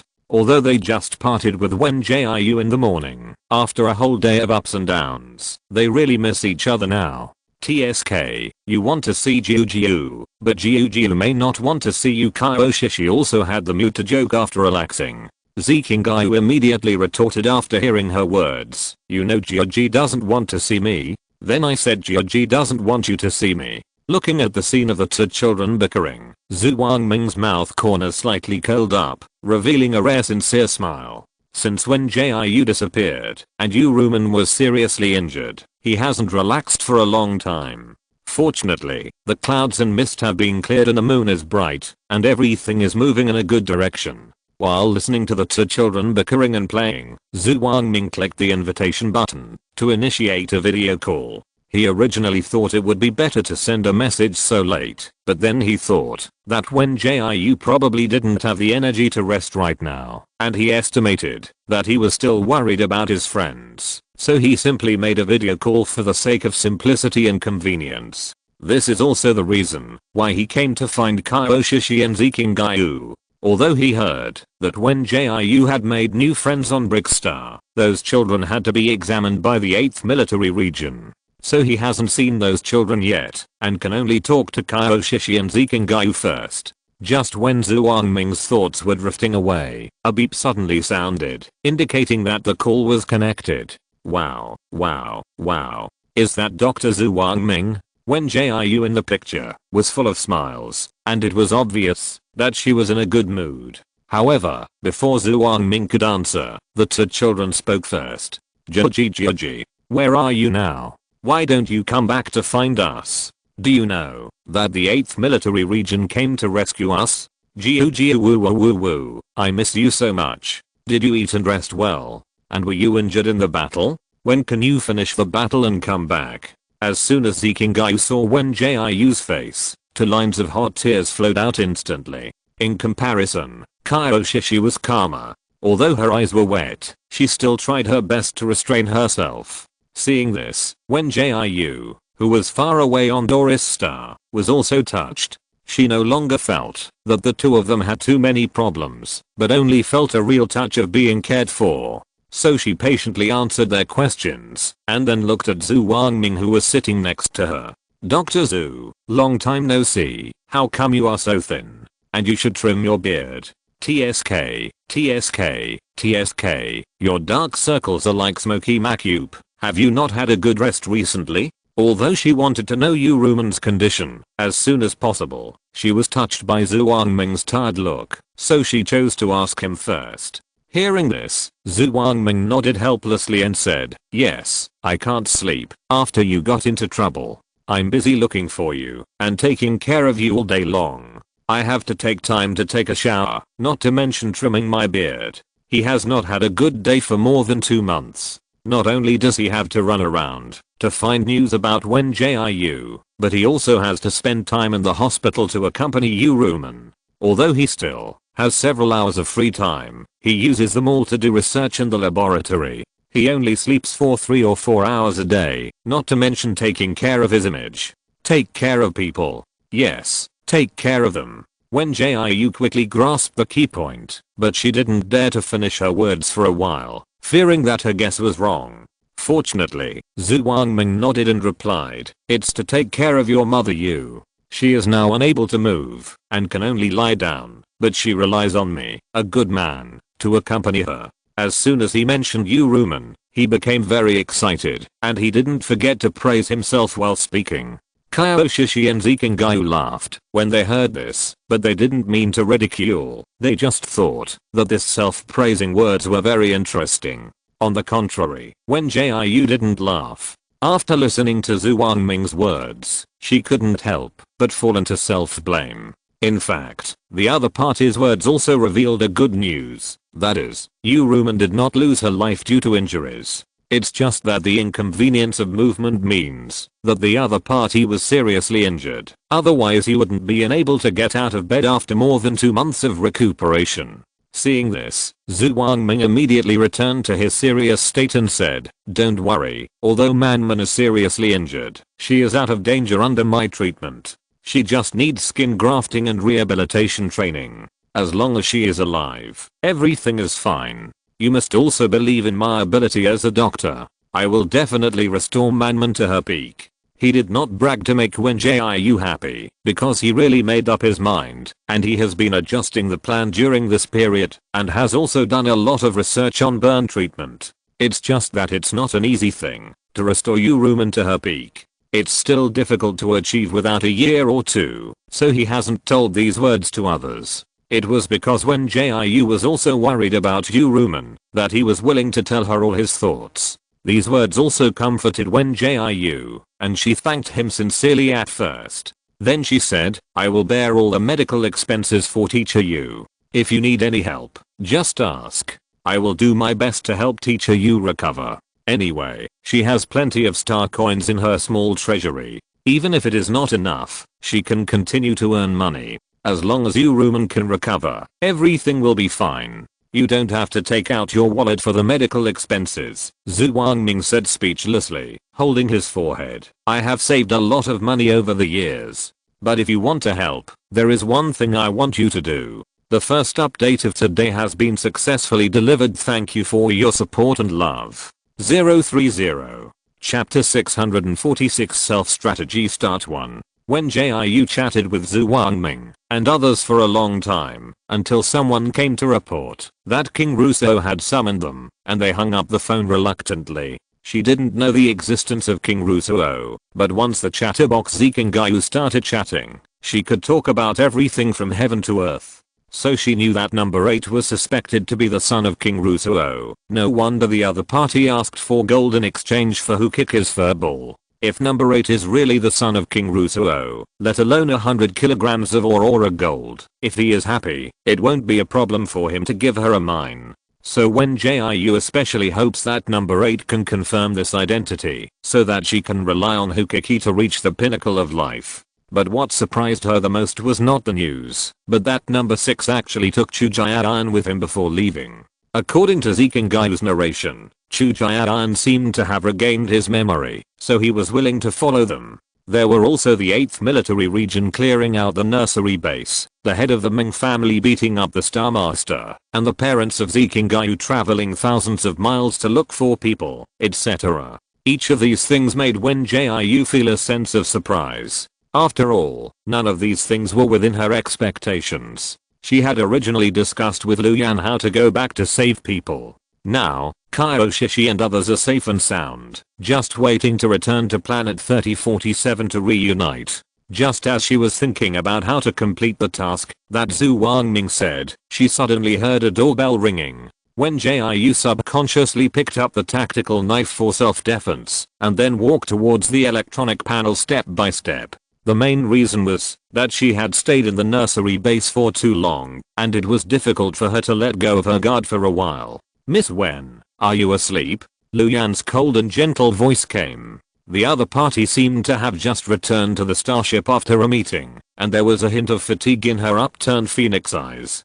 Seeing this, Wen Jiu opened the locked door. I haven't, but it's so late. Aren't you going back to rest? I have something important to tell you. So I came here first. The other party didn't move forward when she saw her open the door and still maintained a very friendly and safe distance. But when she heard Lu Yan talking about important things, she pulled the other party and stuffed him into the room. How can you talk about important things standing outside? It would be bad if someone with ulterior motives eavesdropped. Wen Jiu's hands had a little callous due to years of training, not as soft as those unpolished young ladies.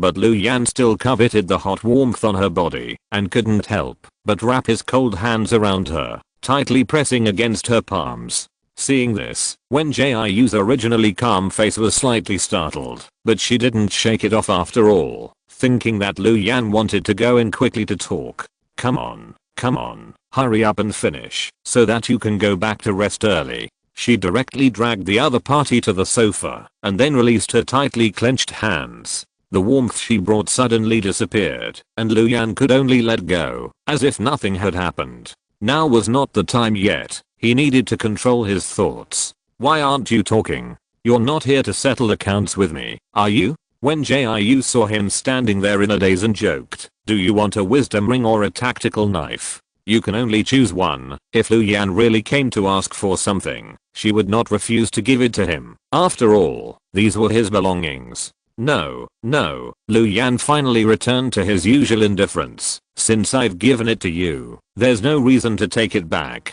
Then he told her what he had just discussed in the meeting. In fact, it was nothing. The main thing was that he used his power to exempt Wen Jiu from interrogation, so the senior management had to discuss the follow-up of not interrogating him. After all, Wen Jiu had previously agreed to be a witness in this case. Logically, the other party should be sent to the federal court for polygraph testing first. Later, she would have to stay in the residence arranged by the federal court until the trial of the 3rd military district was over, and then she could return to her native planet to live. But Lu Yan knew that it was not pleasant to be under house arrest, so he had been trying to help Wen Jiu fight for his freedom. She had to appear in court. After all, the other party had promised her, and it was also one of the conditions for his previous mobilization of the army. Does that mean I have to go to the federal court? Wen Jiu was still calm after hearing this. It's okay to stay in the federal court for a while.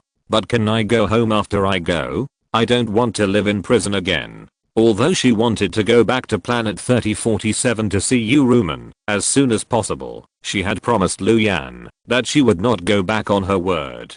Therefore, it was not impossible for her to go to the federal court, but it was impossible to put her under house arrest again. People can't fall in the same place twice, right?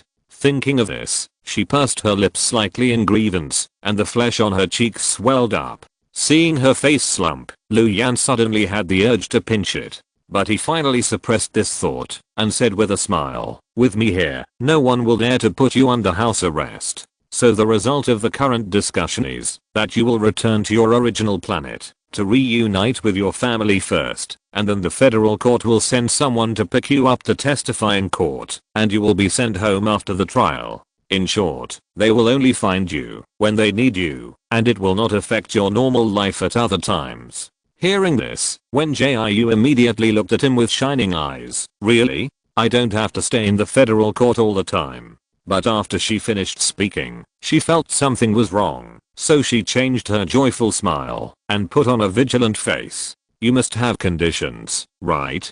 For example, requiring me to wear some kind of positioning device to prevent me from being kidnapped by the remnants of the 3rd military district, and at the same time monitor all my actions. At this point, she remembered the chip on the back of her neck. Although she used the method of number 8 to interfere with the function of the chip, it was not a solution to keep this thing buried in the body. She had to find an opportunity to take this chip out. While her expression changed freely, Lu Yan's thoughts drifted away. The more he interacted with Wen Jiu, the more he found him adorable. He was not sweet and cute like other people pretended to be, but a kind of liveliness and bounciness that came naturally. Moreover, the people around him, since he was a child, have taught him to stay calm, so he would only relax a little when he was with Wen Jiu. The most important thing is that the other party is not afraid of him. You have to know that even Mingyu, who wants to be friends with him, will subconsciously be a little afraid of him, so he still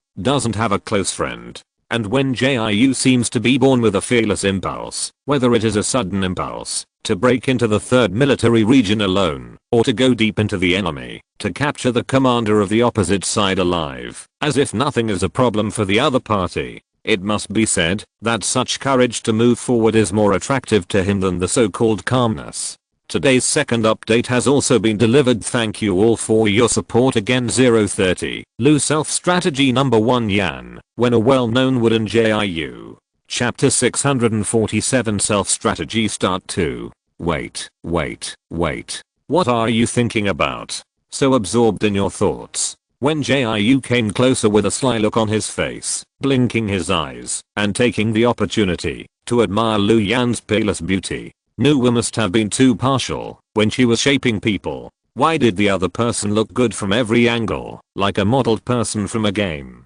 Look at the proportions of his 3-part face and 5-part eyes. She has never seen anything more perfect than this, whether in modern times or here. And it's okay that he is good looking. He is also the young master of a big family. Alas, people's luck is really different. What she didn't know was that Lu Yan had already come back to his senses, and the reason why he didn't say anything was actually to take the opportunity to observe her. Although Lu Yan had seen Wen Jiu many times in his dreams before, this was the first time he looked at him so closely. The ends of his hair, that were dyed into rainbows, before had faded to their original white gold color. When he leaned over, it would gently fall down on his collarbone and sweep back and forth. The other person's bright grey blue eyes were like a clear spring, and just looking at him made him feel deeply attracted. His sight moved slowly down along Wen Jiu's eyes, sliding from the tip of her small nose to her delicate pink lips. The next second, a very subtle bang suddenly sounded, instantly breaking the silence of their mutual gazing. Oh my god. Wen Jiu immediately raised her hands to cover the top of her head. She felt like she was trying to cover her ears and steal a bell. But there was nothing she could do. She didn't know why her ears suddenly appeared. Just let them come out. Why did they make a sound? It made her so embarrassed. Fortunately, Lu Yan had seen her with ears, so she didn't have to find a reason to cover them up. But she still didn't understand how her ears and tail appeared. She thought they would appear when she got into a fight, because every time she fought hard, she would become mutated, and her body's functions would be enhanced to a certain extent. But she didn't do anything now. She just looked at the handsome guy for a while, so how could they suddenly appear? Lu Yan was stunned for a moment, but he quickly reacted. Your alienation may have worsened, and you need to take medicine regularly to suppress it. Hearing this, Wen Jiu covered her ears and asked curiously, how did you know? She thought Lu Yan just didn't care. After all, he always looked cold and indifferent, as if all the mundane world could not bother him. Unexpectedly, Lu Yan directly revealed her secret, and gave a very peaceful suggestion for the solution. Thinking of this, she simply let go of her hand and let the pair of plushes stand upright. Anyway, the other party has seen it before, and it is not appropriate for her to cover it up like this. It is better to be generous and look at it casually. Well, the first military region has been dealing with the third military region for a long time. Lu Yan glanced at the ears on her head. We have information on the seedling plan and human experiments. He looked at the pair of pointed grey and white plush ears, while thinking about how to round back what he had just said. It's not that he deliberately deceived Wen Jiu. The more you know about some things, the more dangerous it is. He didn't want the other party to be involved by himself. Fortunately, Wen Jiu didn't make a big deal about it. I see, no wonder you weren't frightened. She touched her ears. The long, pointed fur was a little prickly, not as comfortable as she imagined. Just as she was studying her ears carefully, Lu Yan, who was sitting next to her, said awkwardly, it's not scary. She was stunned for a moment before she realized that the other party was responding to her casual words just now. If nothing else, this feeling of being cared for was pretty good. So she moved closer and said with a smile, hey, do you want to try touching it? Lu Yan was already a head taller than her. Now that she lowered her head and leaned over, the other party could see her ears moving at a glance, and at the same time, there was a sweet and fragrant smell of honey orange. No, no, his voice rolled in his throat and became a little hoarse. This is not good. He turned his eyes away silently and moved a little to distance himself. Although he always wanted to see if Wen Jiu had a tail and ears when he was dreaming. But when the other party really appeared in front of him, he didn't know how to deal with it. He always felt uncomfortable turning into a snow leopard before, but now he thinks that snow leopard is also good. At least it won't be awkward to get along with Wen Jiu. However, just when he was shy and embarrassed alone, the other party's jumpy thinking switched ideas again. Hey, can you take me to the research institute once? I haven't found what I'm looking for yet. Wen Jiu felt that the current atmosphere was just right, especially suitable for her to make demands. Hearing this, Lu Yan returned to his usual state. What do you want to find? I have an uncle who used to work in the research institute, and he wrote a lot of notes back then, which are still there. Didn't you say that my alienation needs to be suppressed by medication? Maybe his notes can help me. Wen Jiu half-truthfully told her reasons, and also laid out the scraps of paper she had found earlier. She did not deceive Lu Yan on this point. She really needed drugs to suppress mutations. But in addition to finding Zhuang Ming's notes, She also had to find the herbs mentioned by the other party in the call, and by the way, try to find the data of the original owner being experimented on. Although the hope was slim, she still wanted to give it a try. Yi Shanli said that the research institute was not originally in the 3rd military region, but a group of people who were keen on doing experiments gathered together to create a place to secretly do human experiments. It was later that the 3rd military region and the 5th military region extended an olive branch, so those researchers entered the 3rd military region research institute with a legitimate identity, after being forcibly disbanded for the first time, and since then officially established a research project on human gene fusion. Although the original owner's information is still a mystery, she thinks she should try more if she has the chance. Because when she looked back at her memory, there was a very critical piece of information, that the original owner was the first to successfully conduct a gene fusion experiment. In this case, she felt that, even if the original owner's information was not preserved, there should be records of the experiments that were conducted that year. After all, the other party was the first experiment to be successfully integrated, which was very meaningful to those researchers. Although Yi Shanli chose to commit suicide for the 3rd military region, he still left her a lot of useful information. Even if it was 3/10 true and 7/10 false, it accelerated her speed in finding the truth. Wen Jiu recalled, while waiting for Lu Yan's reply, but he didn't expect that the other party proposed a condition in exchange. If you're listening to this novel on a channel other than Fanfic World, it means they downloaded and uploaded it without effort. We cordially invite you to visit our channel, Mundo Fanfic Novelos. There you'll find the original version of this story and you can explore many other novels of various genres. We're waiting for you to immerse yourself in a world of incredible novels. Chapter 648 Self-Strategy Start 3. Although the headquarters and research institute of the 3rd military region were blocked, it was still no problem for Lu Yan to take Wen Jiu and to find something. Therefore, he quickly agreed to the other party's request, but put forward a condition in exchange. After all, he still represents the 1st military region, and everything he does must be reasonable. Well, since you said so, then I have no reason to refuse. Wen Jiu quickly understood this truth. And now she regards Lu Yan as a friend, so she won't make him feel embarrassed. Besides, the conditions proposed by Lu Yan are not excessive. Zhu Wangming's previous notes have been read by others a long time ago, and I'm afraid that any experimenter in charge of pharmaceutical production can ask them, so she didn't dwell on this condition for too long. Then it's a deal. Lu Yan couldn't help but glance at her animal ears again. You should have a good rest first, and come to me anytime when you wake up. Although he wanted to stay with Wen Jiu for a while, he couldn't help but touch his ears. Hearing this, Wen Jiu wanted to send him away directly, but she happened to be very sleepy at this time. But when she saw Lu Yan was always glancing at her ears, she suddenly had a bold idea. She moved her position again, and now she was almost sitting next to him. Are you really not going to touch it before you leave? It's a furry ear. The fragrance of sweet pomelo in summer lingered at Lu Yan's nose, and the girl's words fell like feathers, gently teasing the string that had been tense in his heart. It's okay for good friends to touch ears. If you don't want to touch it, forget it. I won't force you. Wen Jiu originally found Lu Yan's tense look very interesting, so she said a few words casually to tease him, but she didn't expect that she would be pinched by him the next second. The cold and numb touch made her shudder, and the drooping ears stood up. Before she could recover from it, Lu Yan gently pulled her ear hair, and then slowly rubbed it along the shape of her ears. It didn't hurt, but the strange tingling sensation got worse. Lu Yan was actually a little angry. He had planned to keep avoiding suspicion like this, and wait until Wen Jiu was a few years older. But the words just now reminded him of his dream, when the other party had also teased him in this way. Could it be that Wen Jiu was like this to everyone? Did the other party just have fun, but never thought about the consequences? So he suddenly felt an indescribable sourness, and for a moment he couldn't control himself and simply started.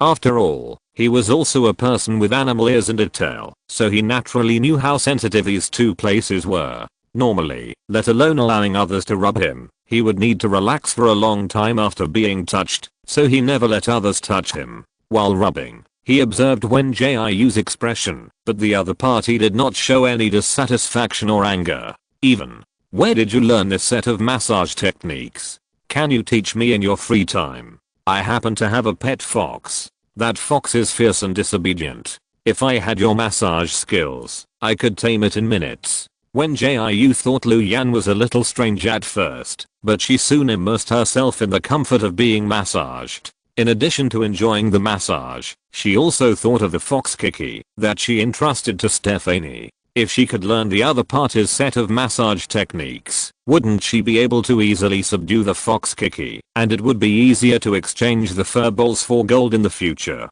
Hearing this, Lu Yan felt like he had punched cotton. This was the first time he had tasted this, so he maintained his unshakable and cold personality and got up and left without saying a word, sulking. Hey, why are you leaving now? Wen Jiu chased after him a few steps without knowing what was going on. Just when Lu Yan thought she finally understood, she stood there and waved with a smile. Since you are leaving, I won't send you off any longer. I will come to see you after I have rested well later. Bang! The special metal door almost couldn't hold up. If Lu Yan had put more strength, it would have fallen to the ground. Seeing this, Wen Jiu really didn't understand why. Was there something wrong with what she said? Why did Lu Yan exude cold air when he left, as if she had taken advantage of him? Besides, didn't she and Lu Yan make a conditional exchange? Why did the other party suddenly become an iceberg? Strange. Wen Jiu didn't dwell on this matter for too long, because she was so sleepy that she couldn't open her eyes, so she didn't want to think about it for the time being except sleeping. Just when she got into bed and fell asleep, Lu Yan went to the meeting room in the main cabin. Interstellar spaceships are generally divided into cockpits, main cabins, co-cabins and cargo cabins. For tourism, the most they can do is add a rest cabin for crew members. There are still differences between combat starships and interstellar spaceships. In addition to carrying more people and heavier cargo, they also have many rooms with different functions. Heh, is a little girl worth your concern? You stayed in her room for almost an hour. Do you know how much impact this matter will have on you if it gets out? Lucy I sat in the main seat with a dissatisfied look on his face. He really couldn't understand Lu Yan's behavior. It is normal for people to have someone they like when they are young. If the other party is interested in a young lady from a famous family or a civilian girl with a clean family background and excellent abilities, he would not interfere with them excessively, no matter which one. But the problem is that his brother is not attracted to these people, but an orphan girl whose origin is unknown and suspected to be an experimental product. You won't let the matter get out. Lu Yan sat in the reserved vice seat with a cold look, but the aura he exuded was stronger than Lucy I. This was an internal meeting of their first military region, so only high-ranking personnel came here. It's just that everyone lowered their heads and pretended that they didn't exist, for fear of being involved in the war between the brothers. Hearing this, Lucy I couldn't help but clench the teacup in his hand. With a snap, the fragments of the teacup blended with the boiling tea and slid down, but he seemed to be unable to feel the temperature and just picked up the handkerchief handed to him by others and wiped it slowly. Although he really wanted to teach Lu Yan a lesson, what the other party said just now was indeed correct. He would never let this matter spread. Let's have a meeting. Lu Yan looked at the scout in charge of reporting, as if nothing had happened. What is the current confiscation situation? And how is the interrogation of prisoners of war going? Hearing this, the scout hurriedly read out the latest intelligence. Today's first update has been successfully delivered. Please check it out. Lovely little angels. 030. Chapter 649 Vest FIFA 1. Wen Jiu slept until 6 in the afternoon. When she finished packing and looked out the window, she could already catch a glimpse of the afterglow of the sunset. So she quickly opened the light screen panel and found Lu Yan, telling him that she was awake and could go to the research institute. After she sent the message, she realized a big problem. Was her vest exposed accidentally? I seem like a big fool. Wen Jiu lay on her back on the bed angrily and annoyed. Unintentional failure is the most fatal. She didn't react when she added Lu Yan at the beginning, but now that she had sent the message and looked at her nickname, She instantly felt embarrassed, as if she had dug a castle out of her toes. The main reason was that she had a lot of things to do and didn't think of changing her nickname. And she had chatted with Lu Yan for such a long time before, and she had always used the nickname of Jia K Wanguan to talk. Now, she failed. The well-hidden vest flew away. How can she set up a stall to tell fortunes in the future?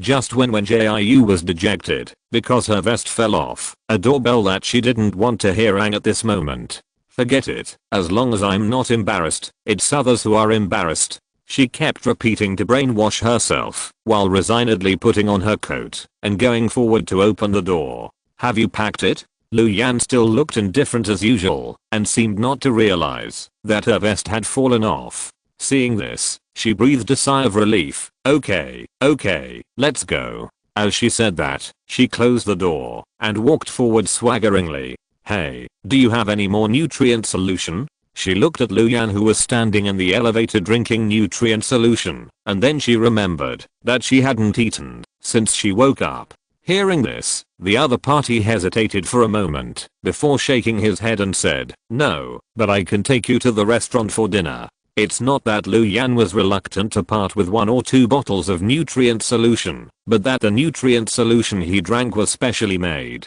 The experts at the 1st Military Region Research Institute have been adjusting according to his condition, and every once in a while they will send new exclusive nutrient solutions, which can temporarily suppress his alienation. However, his alienation is much more serious than Wen Jiu's, so he dare not rashly give the nutrient solution to him. He remembered that Wen Jiu liked to eat those ordinary meals, so he did not say that he could find ordinary nutrient solutions for him to drink. He just silently pressed the button to the restaurant. After he finished speaking, "Your elevator is quite magical. It can move up and down, left and right." Fortunately, Wen Jiu's attention was quickly diverted. She looked at the buttons on it with curiosity. This elevator can not only move up and down, left and right, but also become an escape tool in an emergency. Sure enough, the technology of advanced planets is more advanced. I hope she can experience it in her lifetime.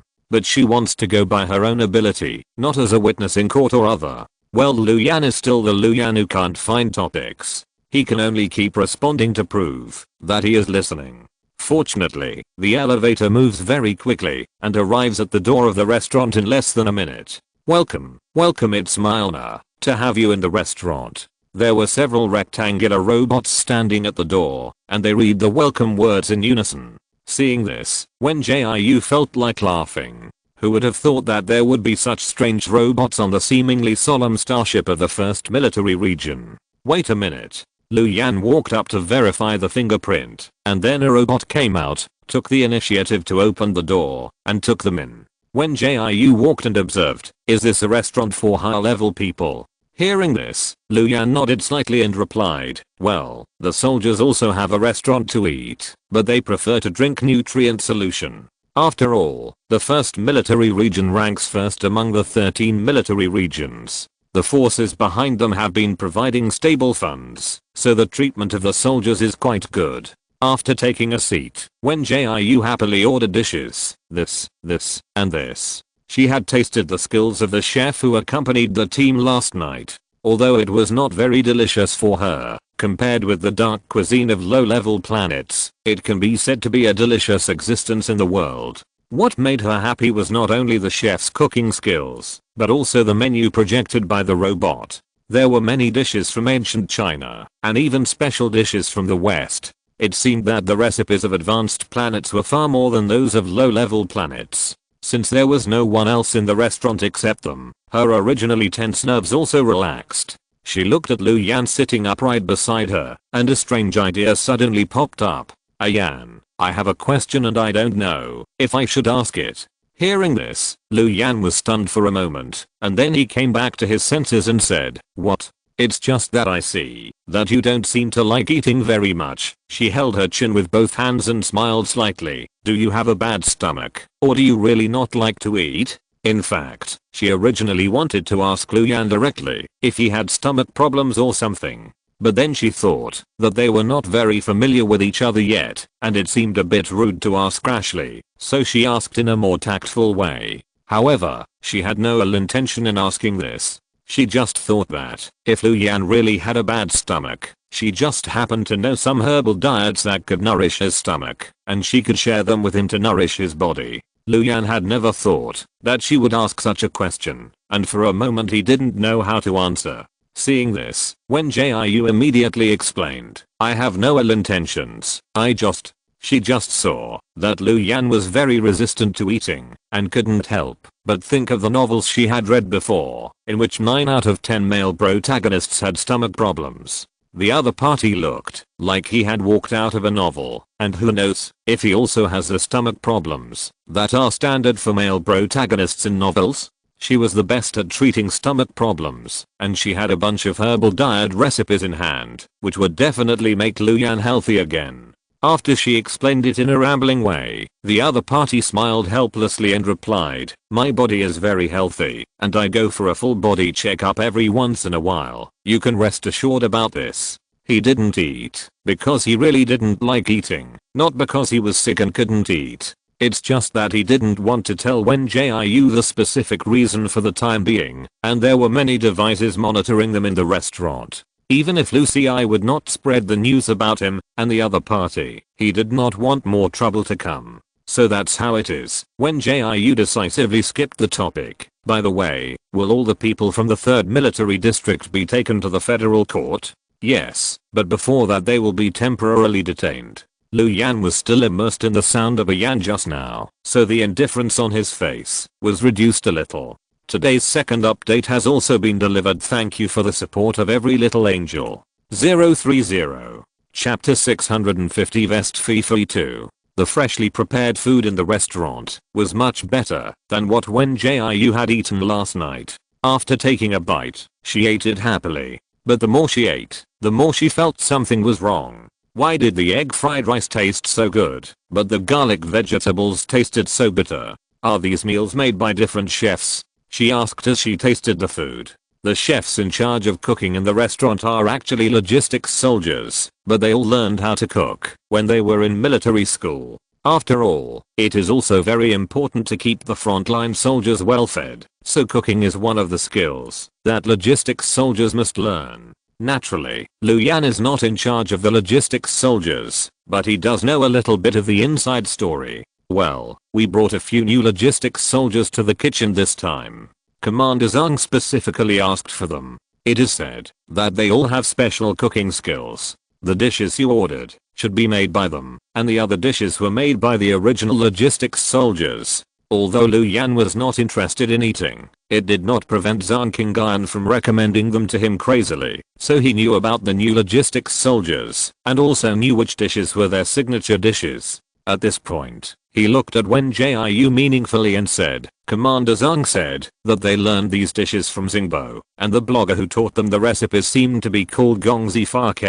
Wen Jiu, who was eating sweet and sour pork ribs, almost spit out the bones in his mouth when he heard this. My goodness, is this a boomerang? Why did it suddenly hit her back? She pretended to be fine and continued to eat while carefully observing Lu Yan. The other party did not seem to be someone who would watch Xingbo and live broadcasts, so he should not have discovered her Gongzi Fa vest. But she didn't know why. She felt like she was being stripped naked. No, she had to stay calm. No matter how smart Lu Yan was, he couldn't see through her vest, and not everything was so coincidental. It was a coincidence that they met in the Star Network world before. You know, the Star Network world is so big that she hasn't explored it yet. Although this was also because Wen Jiu always set up a stall every time he went online, it was really difficult to meet real people in the Star Network world. After all, there were so many people using the Wisdom Ring, and the total number of people who often use the Star blog was no less than that of the Wisdom Ring users. She would never believe that Lu Yan had just seen her Star blog. As for the Bakaliv broadcast, she didn't think that the other party would watch her live broadcast. To put it more exaggeratedly, she didn't even think that Lu Yan would watch the live broadcast. The other party was the kind of person who had no intention of doing entertainment activities. Sun Badao's vest was about to be hidden, and the congratulations on getting rich vest must not fall off. Thinking of this, Wen Jiu pretended to speak casually. I have some impression of the Gong Zifake you mentioned. Is he the one in his 30s or 40s with 2 kids? Well, I'm not sure. I rarely read these entertainment news. Lu Yan did not show any abnormality. He was still sitting and waiting for her to finish her meal. Hearing this, she breathed a sigh of relief and continued, really? In fact, I don't watch it much at ordinary times. I just surf the internet occasionally. After all, I have to go to school and work part-time. Where can I have time for these entertainment activities? After she finished speaking, she couldn't help but sigh for her wit. It's worthy of her. While protecting the vest of Gong Zifake, she can also pull back the vest of Sun Badao. It's not that she deliberately deceived Lu Yan. The main reason is that they are not familiar with each other yet. She doesn't know all the things about the other party. How can she expose her own cards first? Just when she was sighing at her cleverness, Lu Yan silently lowered his eyes, taking the opportunity to cover up the flash of joy in his eyes. It seems that his previous guess was correct. Wen Jiu is indeed Sun Badao himself. As for the matter of congratulations on your prosperity, it was a pleasant surprise for him. During the following mealtime, Wen Jiu never spoke again. She was worried that she would make more mistakes if she spoke too much, so she simply shut her mouth and ate seriously. Seeing this, Lu Yan did not ask any more questions. He had never wanted to take off Wen Jiu's vest, so he would not make these things public. He was just happy that he knew the other party's secret.